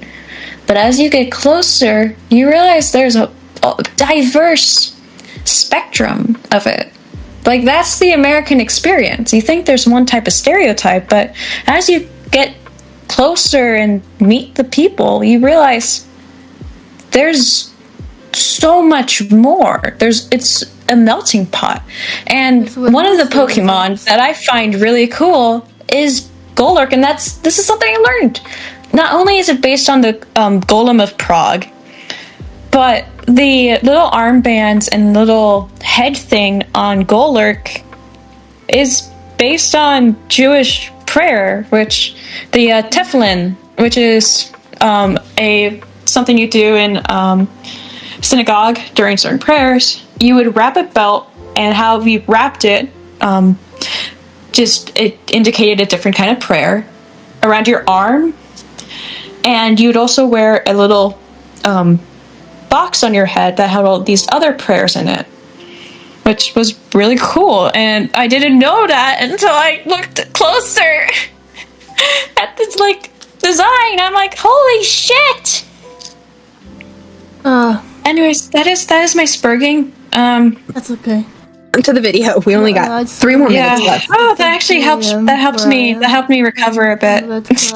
From exhaustion. It's okay. Wait, finish this fucking video before I die. Wait, hold on. What did you say? I was like, we've only got 3 more minutes left, and one of that is probably just our ending credit, which we can skip. Yes. Yep. Yes. Although she might have some weird art we can nitpick and tear apart, Maybe. I am ready to sink my teeth and just maul it. I just want to let you know, it's 2 a.m. over here. Oh shit. Yeah, I know. So after we finish it, we'll have to come back to this later. Yep. We're nearly done. Make pilgrimages to, and that it would be so eagerly exploited was disgusting. I felt genuine sympathy for Andraste, not as a mythical figure, but as just a person who shouldn't have her grave desecrated like this, especially not by her own worshippers. What does that say about the Chantry as an organization, that they would choose their own power and influence over respecting the wishes of their own deity, actively destroying their remains just so they can cloy for a little more power? Like, damn, that is dark. So I killed him. This was another point where my origin played a factor here. Callion's an elf. She doesn't believe in the Maker. Andraste is just a person whose ashes have been influenced by City elves do lyrium. But believe she's in a person. Andraste because they were raised on it. Is the knife thing from the game? I don't know. I don't kill him. So I don't Because that knife Looked looks weird. like. Yeah, it looked weird. Also, that wouldn't be possible to go in that deep, Yeah. given skulls. Yeah. So that's a mod, Probably a mod. Probably. That's like 50 of them. definitely. Person who did more than most. She actively fought against slavery. She's a person who deserves better than to be a prop for this awful church. This has such a greater impact because I can actually do something about it and settle the issue now. It's not much in the grand scheme of things, just keeping one grave from being defiled, but it's a decision with more lasting implications and consequences than anything else in the game. You are actively defying the Chantry, actively reducing their power. Dragon Age has a lot of dominion wars, a lot of violence and elves turning up dead in gutters and state-sanctioned rape squads, and at every point the game does its best to divert your attention away to its version of the Dominion. The evil thing on the horizon. Look at the big fight. Look at the big ogre. Look at the explosion. But it has very few Tuvics. Very few occasions where the game makes a salient thematic point and forces you to sit there with it, which is the whole reason you put things like this in a game in the first place. To the game's credit, after you finish all the main quests, before you take your armies to fight the Darkspawn, you have to deal with the trouble in the alienage. Tevinter mages have set up a hospice claiming the elves have a blight-borne disease. In reality, they're incarcerating people and sending them off to be enslaved. And here, at least, we get to mostly end the game the exact same way we started, killing Shem bastards who think they can walk into the neighborhood and hurt your family. I am the righteous hand of God. I am the devil that you forgot. And I told you one day you will see that I'll be back, I guarantee. And hell's coming, hell's coming. She does know that Shem is a racial slur, right? I don't think she does. Shem is not a term just for humans. It's literally to indicate not elf. Ah, I thought it was just for humans. My bad. I'm a fake Dragon Age fan. You're a Oh, no, tourist. it's still a slur. It's just it depends on how you're using it. Shem can mean person, but the way she's specifically spitting it, it's racially not elf. Yeah.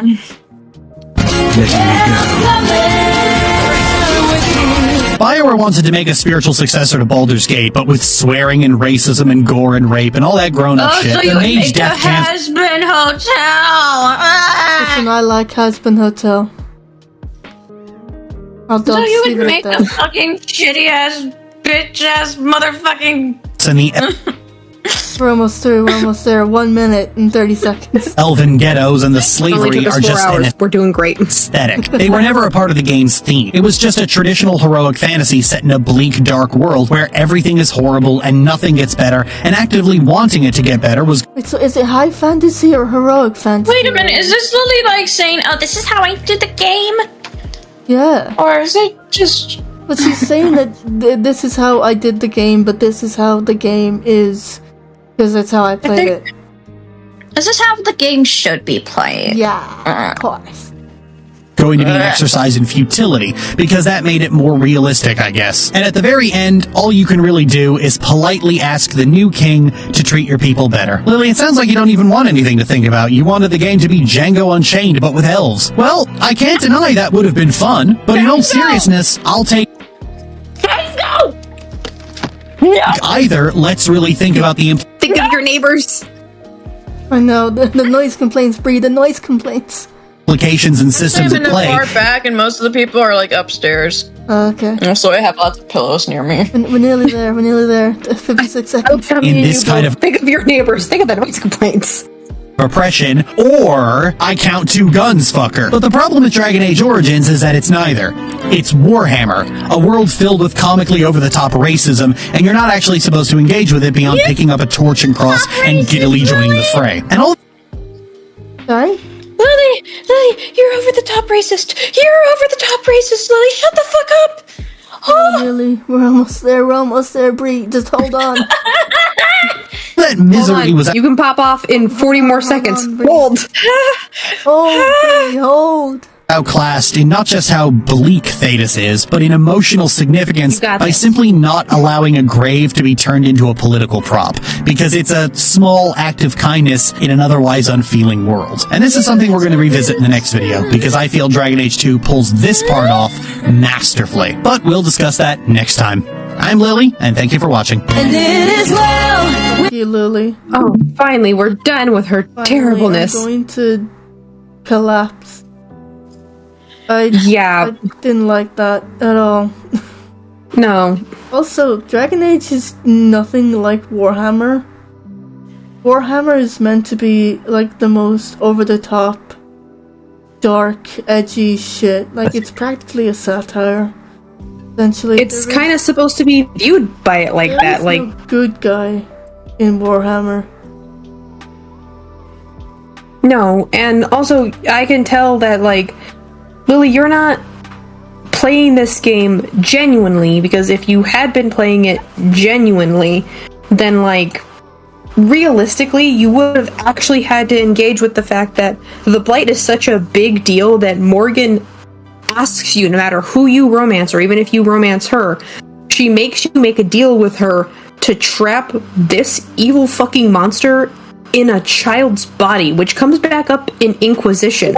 Because when you meet that kid who's like 8 or 9, however old that kid is, you make the comment to her that this is a remarkably well-behaved, easygoing child. And her response to you is, yeah, I don't know what happened to the archdemon that was supposed to be, like, sealed in him. He's not evil at all. And I'm like, that's the point. That's the point. That's the point. Human beings don't come out of the gate evil. We don't have it in us like that. Could you please show this gift to let chat know the kinds of noises I'm making? Now let's see if I can show this. Hazuruki, 9, I think. Thanks, my guy. You are literally helping me remember things that I only have tangential memory of. I have no memory. I have the memory of a meth-addicted goldfish, and I'm still clowning on Lily. God, it won't show. Hang on. Poor Bree. There we go. Can you see this? The majestic elk making its sad noises. Honk. That's called a bugle. Fun fact. Bugling. I'm eating bugles. Bugling. So this is called a bugle. And they sound like.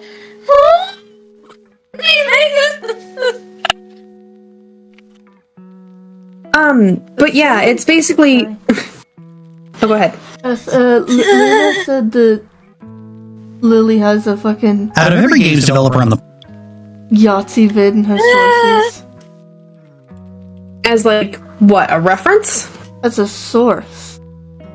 Oh, so she just straight up stole from a Yahtzee video. Thanks, Lily. From the pouring on your way down hell, you'd hear me ring that bell, and I said, No more. hell's coming. Yeah, we're gonna tap Stolen out here. observations. Stolen observations. I don't want to go find who the fuck this Yahtzee person is because I just don't care enough, but I'm gonna guess this whole video was You just fucking stolen. steal shit. And then has the fucking audacity to call Ant a fucking plagiarist. Like, get the fuck out of here, Lily. Get the fuck out of here. I really hope she sees this and reacts to it and calls us all transphobic and ableist and all that. Oh, Lily. So funny. actually, I'm gonna clown on her really hard. One of my 24 nibblings is recently been questioning their gender identity, and we as a family have decided that that is their journey that they have to go on by themselves, but we will support them no matter what path it takes them down. So, That's good. fuck you, Lily. That is very good, honestly.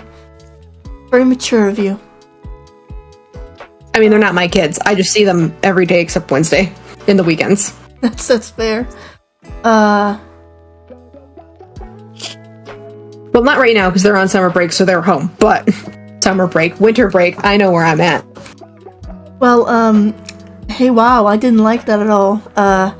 So, in conclusion, Thanks, I hate it. Lily is, she doesn't understand, Dragon Age, she doesn't understand Star Trek, doesn't understand writing, world building, narrative, morality, historical Any of it. accuracy, yeah, anything basically. Thanks for joining us on this hell ride. We have finally gotten off Mr. Bones' wild ride and we can rest. Night, guys. Thanks for showing up. 4 hours later to finish a 22-minute video. Thanks for joining. Thanks for joining me, Bree and Hella. Love talking with you. Bye. Have a good rest of the night. Bye.